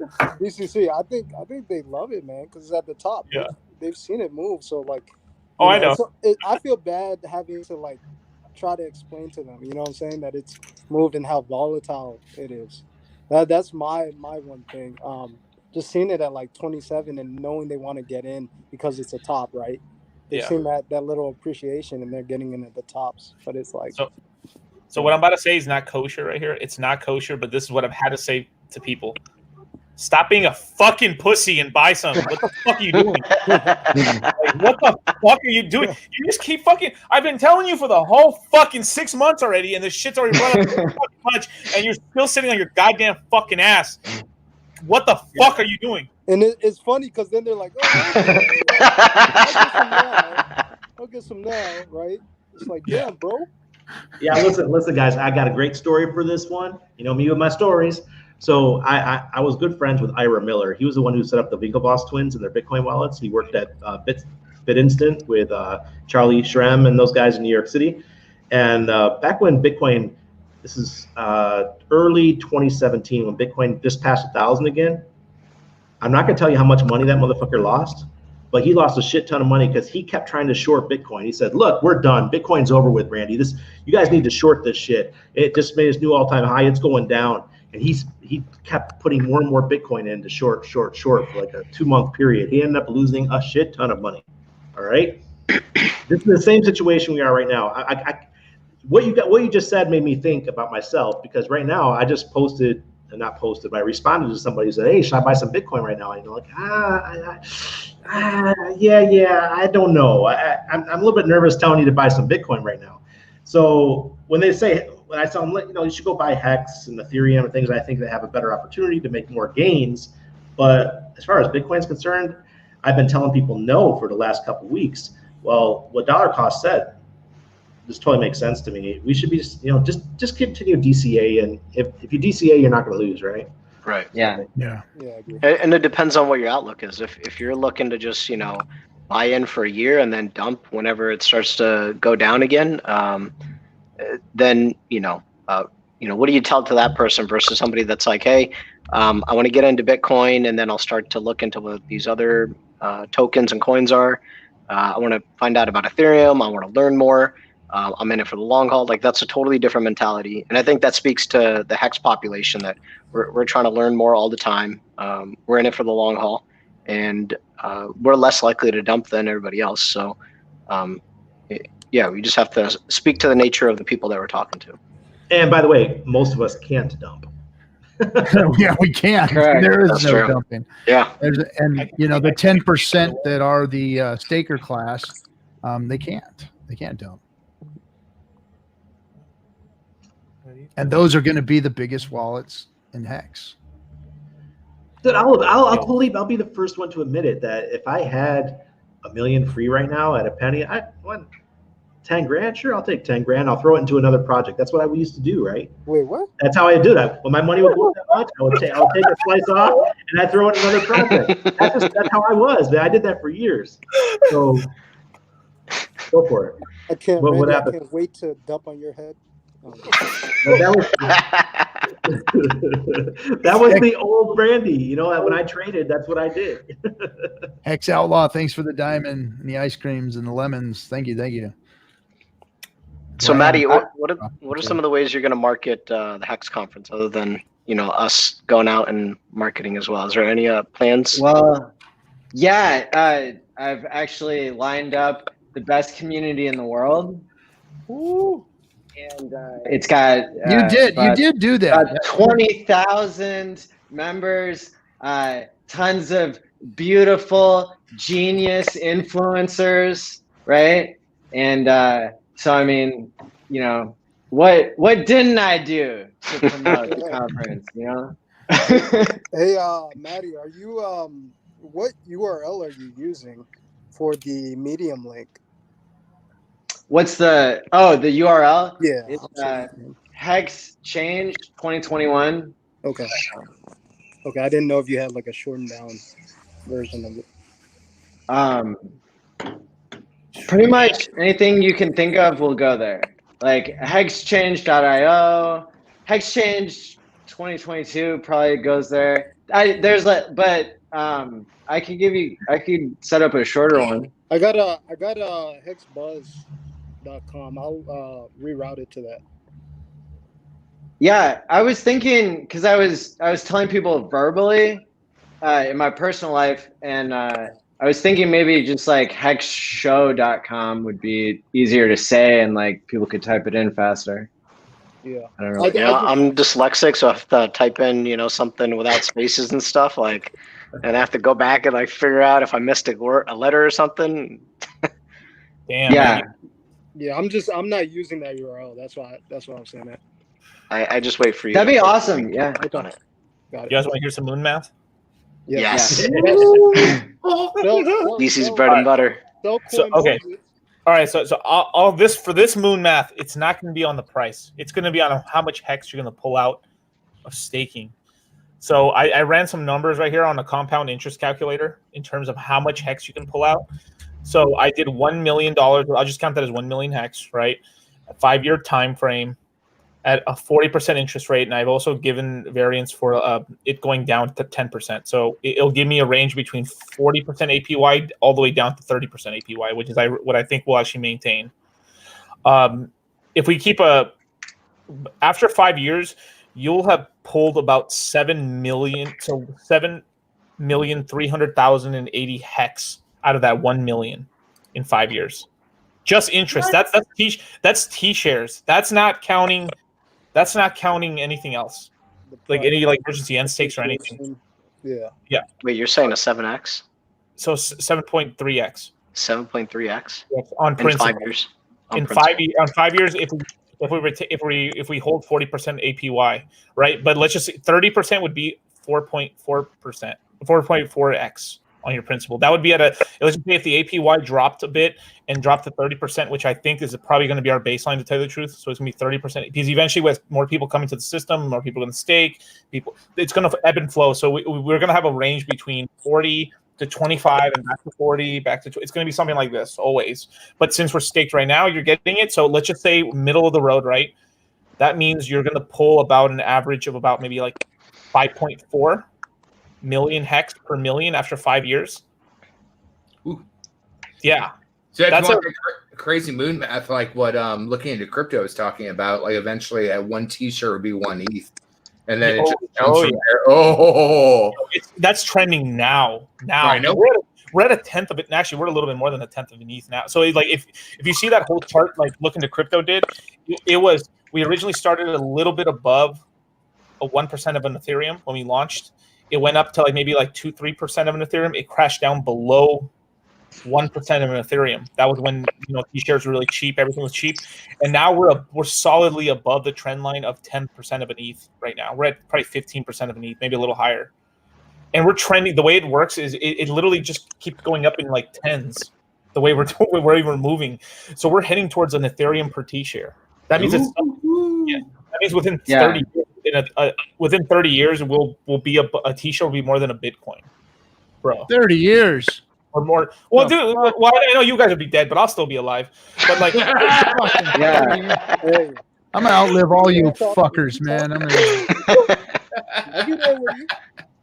You fucking kids. So Look Into Crypto will speak. Yeah, he said he'll speak at the conference. So. Who's that? Oh, it's not compounding it. Right. I think I did that wrong.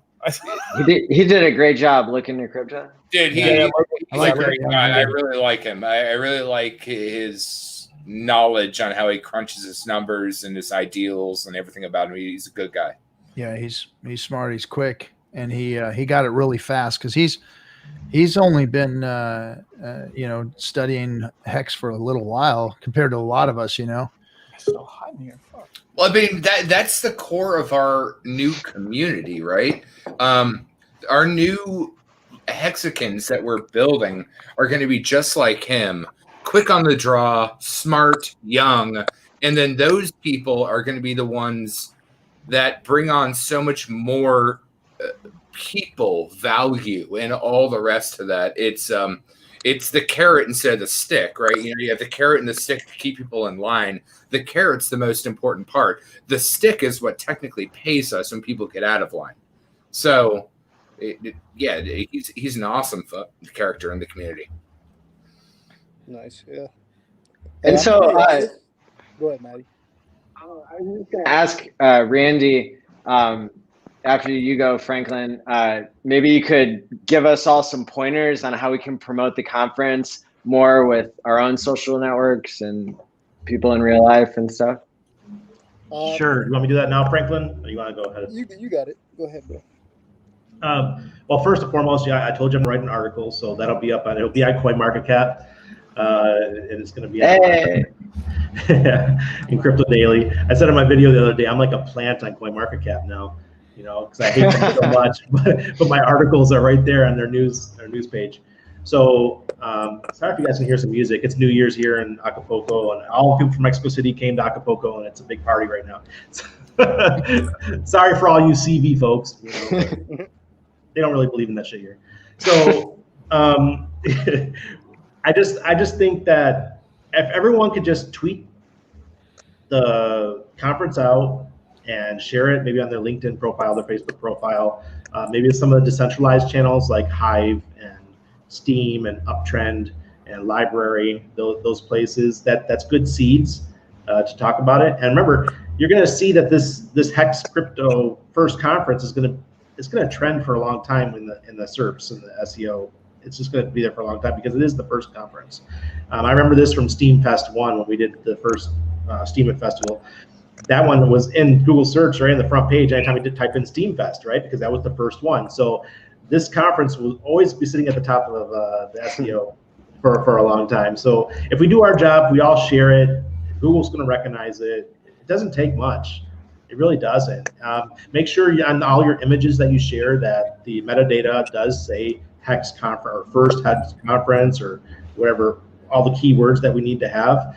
Cryptocurrency as a keyword, crypto, put some Bitcoin in there, put Ethereum in there. So when people do searches, we will stealthily jump into their search engine. Can you make like a list, Randy? Like maybe share like a little list just so we remember those keywords. Sure. I'll make up some, and I'm sure you guys will have some too. Yeah, and we can post it on the Medium blog so everybody will have a place to see it. Yeah, sure. I'll get on that tomorrow. Thank you. And maybe all the websites that you just kind of listed off too, because sure. I don't use a lot of them. So, but I do want to start expanding a little bit, and you obviously have you have a good list. Yeah, Float app is out. It's for the anarchist community, and they're probably the richest in crypto. And then you have Parler's getting really popular. So if you guys aren't using Parler, there's a nice amount of crypto users that are coming into Parler. So like I signed up for Theta.tv because I want to start live streaming on Theta because there's not many people out there doing it. I just want to go where there's fresh, like a new pool of fish, right? Yeah. Right. 100%, Randy. And if it's early, you can capitalize on that smaller pool, right? So. Cool. Yeah. I would say that like memes are really important. I don't think people like realize how like that's just been good in our ecosystem, right? When you're combating people on Telegram or even Twitter, you know, all these people that are haters, I think that memes are highly important, you know, so I think spreading memes. That's awesome. Yeah. And they're really good for SEO, yeah. Right? You got all your keywords in the metadata. People who make memes don't think about these things, but I do.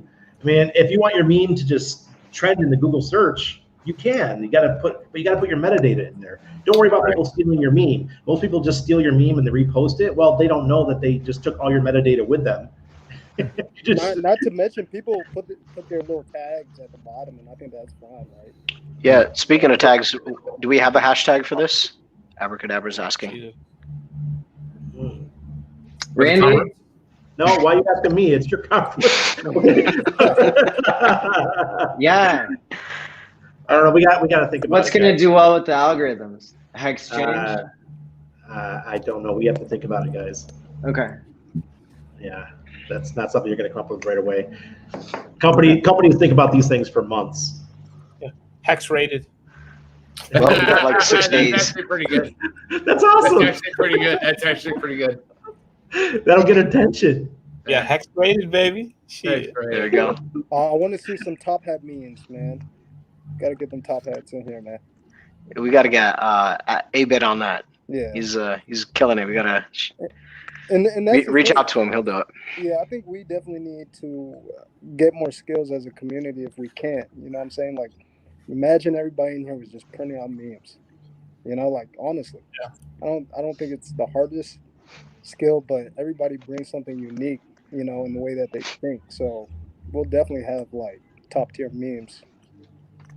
Yeah, top tier community in general. I mean, like as a hardcore level, we all have a very interesting slice of the pie to bring, and that's surmountable on what most people deliver. Right, at 90% of everything is shill. We have community and drive from Gary with VC, me with backgrounds, the DS with community and getting on and talking about it, Kinetics with real estate. You know, everyone brings their slice of the pie to the table. Yeah. Randy with SEO and marketing. It's just we all become a unit, right? You know what I mean? It's that whole of the pie, and that's beautiful, especially at this early stage of adoption. Yeah, we can do hex ed. Hey. Quarter Panda, thanks for the diamond, man, or the Ninja Guinea. Ninja Guinea. Thank you. Maddie, put those down. I mean, those drop the band hammer on. Got it. Yeah. Good. Hex and hex rated. Hex rated is pretty good. And you can put a multiple in there. It doesn't have to be just one. It's like No, I shouldn't say this. Fucking forget it. No, say it. you know you want. Once you go to the red light, you're already hex rated. Yeah, hex rated, baby. And I thought of a stupid commercial. It's like, well, we just make it into a meme commercial, right? It's just like, you know, darkness, and it comes out some guy in the bed and stuff. hey, honey, you think I can get some tonight? Right? He's Like, no, no. your steak's not up yet. Yeah, it's like well, no, well, yeah, that could work too. But basically, the whole gist of the whole thing would be like, like, oh, you didn't get any last night. Well, you can get some sex ed tonight over here. Play around with all these kind of mean sort of like commercials and stuff about Hex education. Make a play off of Pornhub and stuff. The same word, And the thing is, I've worked on many projects, and most projects would never tolerate this shit. But Hex, we Captain always says, Richard gets the community he deserves, and we're all good at this shit. And this is what makes the thing go viral. And if we keep doing that, I always like to use Digibyte as a perfect example. Digibyte is masters of the community, and they don't troll other communities. They just say they stick to themselves and they talk positive about Digibyte. Well, we can do the same thing. Just add in the nasty ass memes, and we're set. Done. Done, son. Hexrated.com. You don't have to be lonely. Hexicon.com. Maddie, I got a question. Are these streams going to be available from the conference on YouTube and stuff afterwards? Absolutely. Yeah, during and afterwards. Okay. Someone asked me that question. Oh yeah, I'm pumped, man. How is YouTube handling that? Are you going to do it all on one channel? Yeah, we'll do it on my channel. So it's anything.com/Matty Allen, spelled all in. My only worry is that YouTube.com, Twitch. YouTube's going to throttle it. That's the only thing I worry about. They're not going to allow you to go over a certain amount of hours of streaming. We've done 5-hour streams before. So, okay. All right. Yeah. All right. Yeah, we did our 24. I think what we learned in 2020 is that YouTube can't be trusted. Totally. Yeah. Just have a backup ready. Can anybody out there be trusted right now? Yeah, we have 1 day left to 2020. I'm still waiting for Cthulhu to rise, so I don't trust shit right now. My TV just died tonight, so my third monitor. It's like, no, not Happy New Year. We got a day of 2020 left. My monitor just died today too. That's crazy. Right? Yeah. Right? Seriously, like a couple hours ago, it just started. I went out for Mexican food. It came back home. My TV on the LED screen burnt out, and I'm just like, "You motherfucker! One more day, 2020." 2020, great for fucking crypto. So I'll say that. They're so cheap now. They're so cheap. They are, but it's not the expense I needed right now. It's just like, god damn. This is 2020 right now, right? The rest of the world got their little COVID checks of $2,000 on a monthly basis. The Americans over here, $600. Woo! Only if you don't make enough money. Yeah, exactly. Yeah. Y'all know what Here's a pittance. If you're really poor, you get $600 for the $600. Good Lord, it's a lot of money. How about I give it 35 cents and I slick the bottle? Did you guys see the $1,200 stimulus check? How much it would be worth today? It was Richard tweeted it out earlier. It was like 17,000. 17 grand, yeah. Yeah, 17,400 or something like that. I don't even know what it is right now. It's probably higher, right? Because we just broke a penny. I dropped mine right into Hex, so that's what I did back then. That's where mine go too, bro. And that's unstaked. Big payday? Yeah. Unstaked. Like, imagine. That was kind of like at the beginning of it, right? So, like, again, I was just getting used to the community, figuring out who everyone was, all the rest of that stuff. And nice. Hold on. Yeah, I remember your first stream. I believe it was with us, right? You did it. Kool-Aid, you did your first stream with us, right? Yeah, I did. Hold on. Sorry, I've got like some random thing popping up on the audio.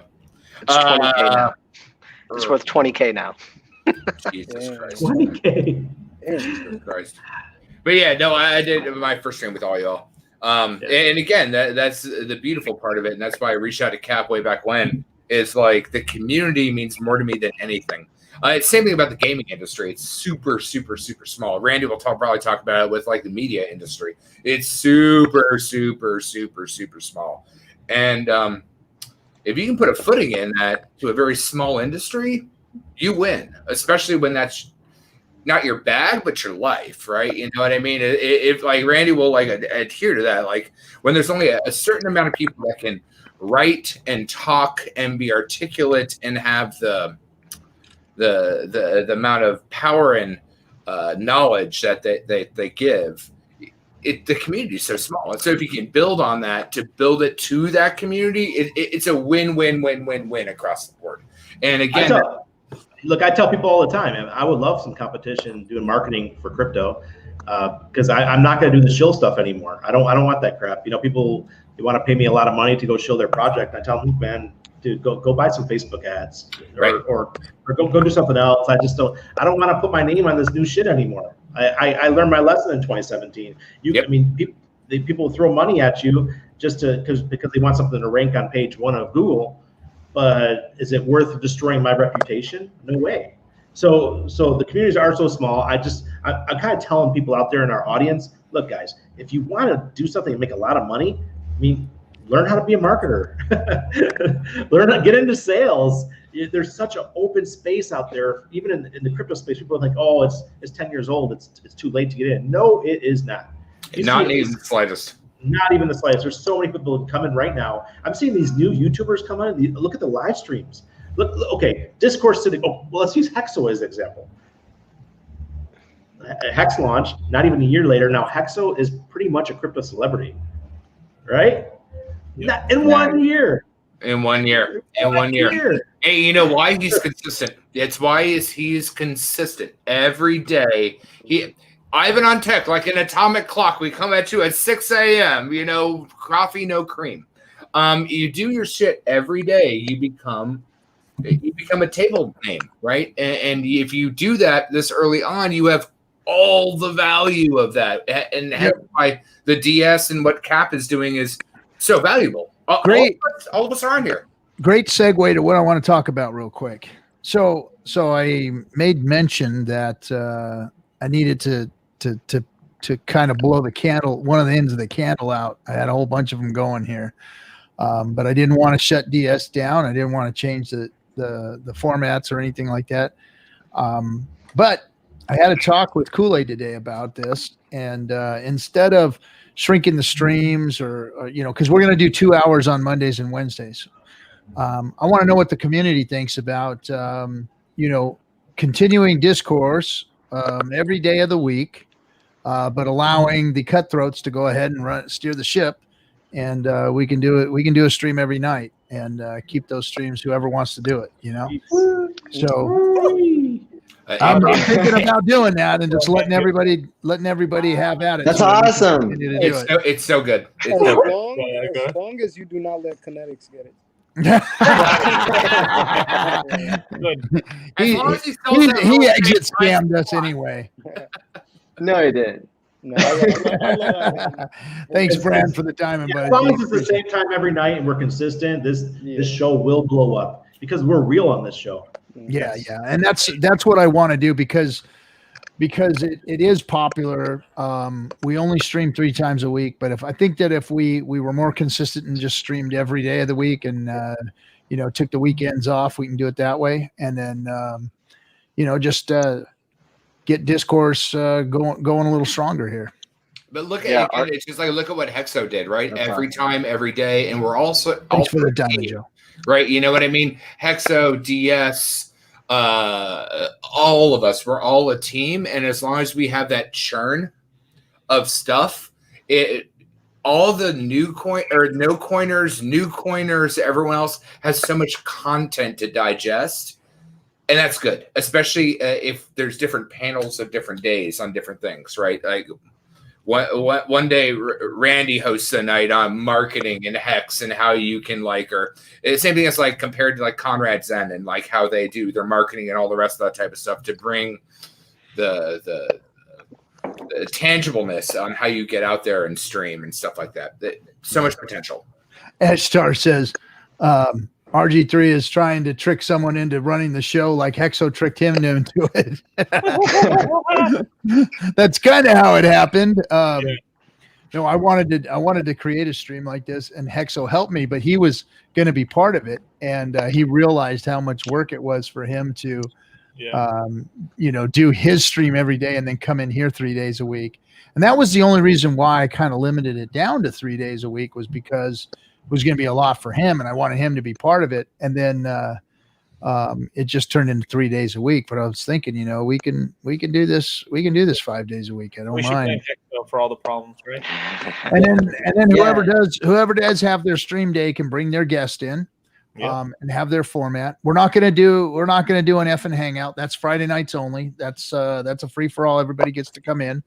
But during the week we'll have Cutthroats doing a stream with a guest or some more Cutthroats coming in the room, and they can do it that way.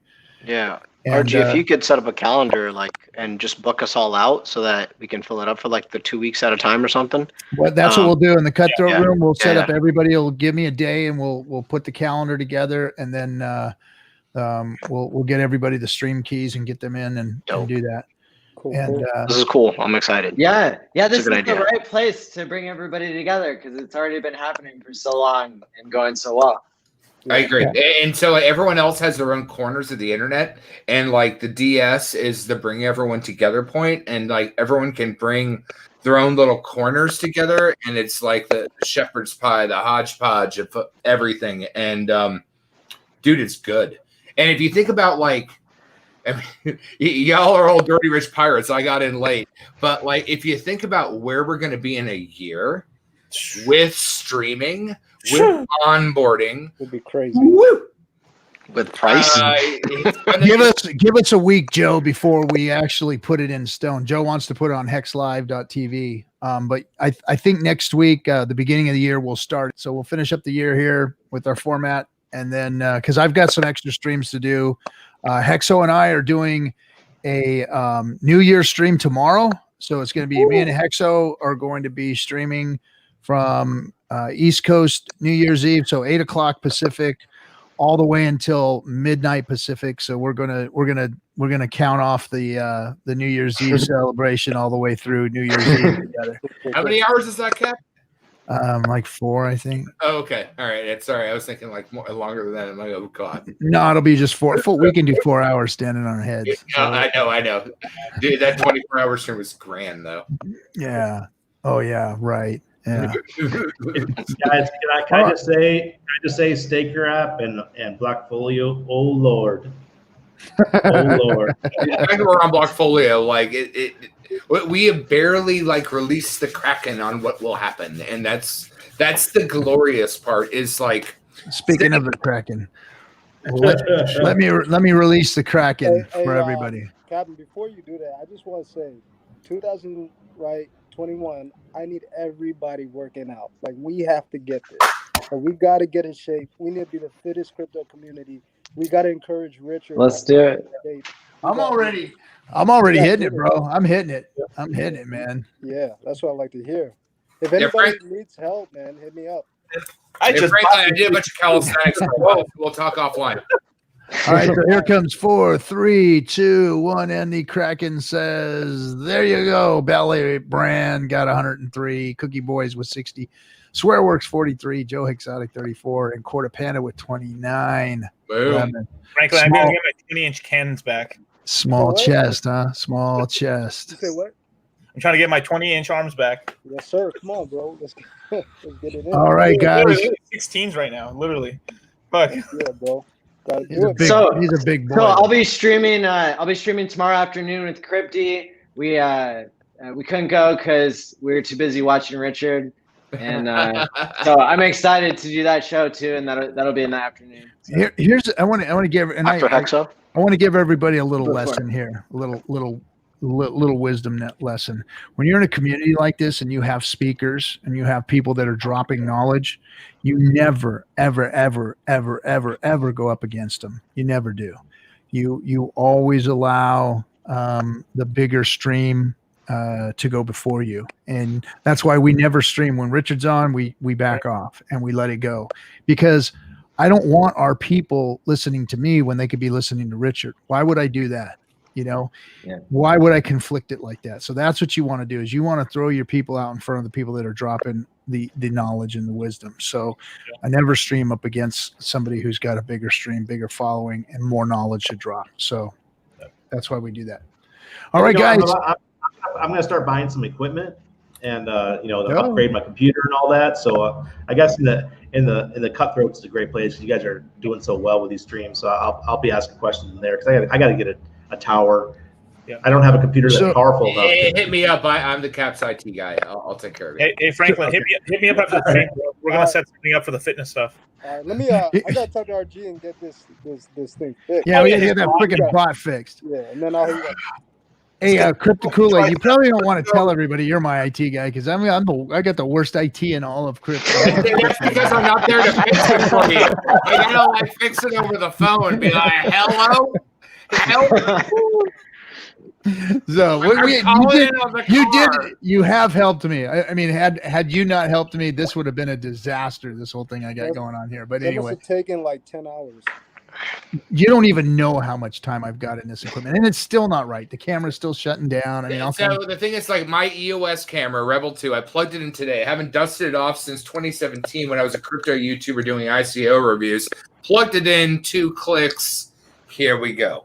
Well, here's the problem with what happened just now. So I turned it on continuous focus versus autofocus, and it was just sitting there with this continuous focus thing on, not focused, trying to find focus without facial recognition, and it heated itself up is what happens. So that's why it's always going to be something. As someone that makes games for a living, 10,000 buttons, so 10,000 buttons have 10,000 buttons. Nobody plays nice. That's life.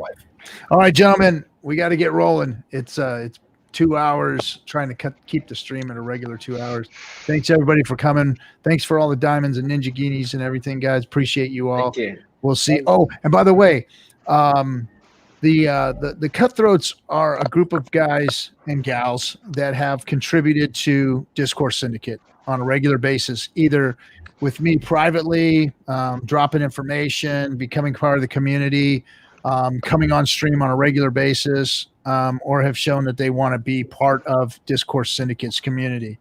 So that Cutthroat room is for those people. There's 33 people in there. I'm only going to let 37. That's just a number that I've chosen. So 37 people are going to be in there. So if you want to be part of this community at that level, then just prove yourself and be part of the streams on a regular basis, contribute, and we'll make you part of it so that you can help us to stretch this stream out 1 day a week. Or 1 day every day during the week, and you can be part of the Cutthroat group. So with that said, thank you guys. We'll see you on tomorrow with our New Year's Eve stream. See you guys later. Yeah.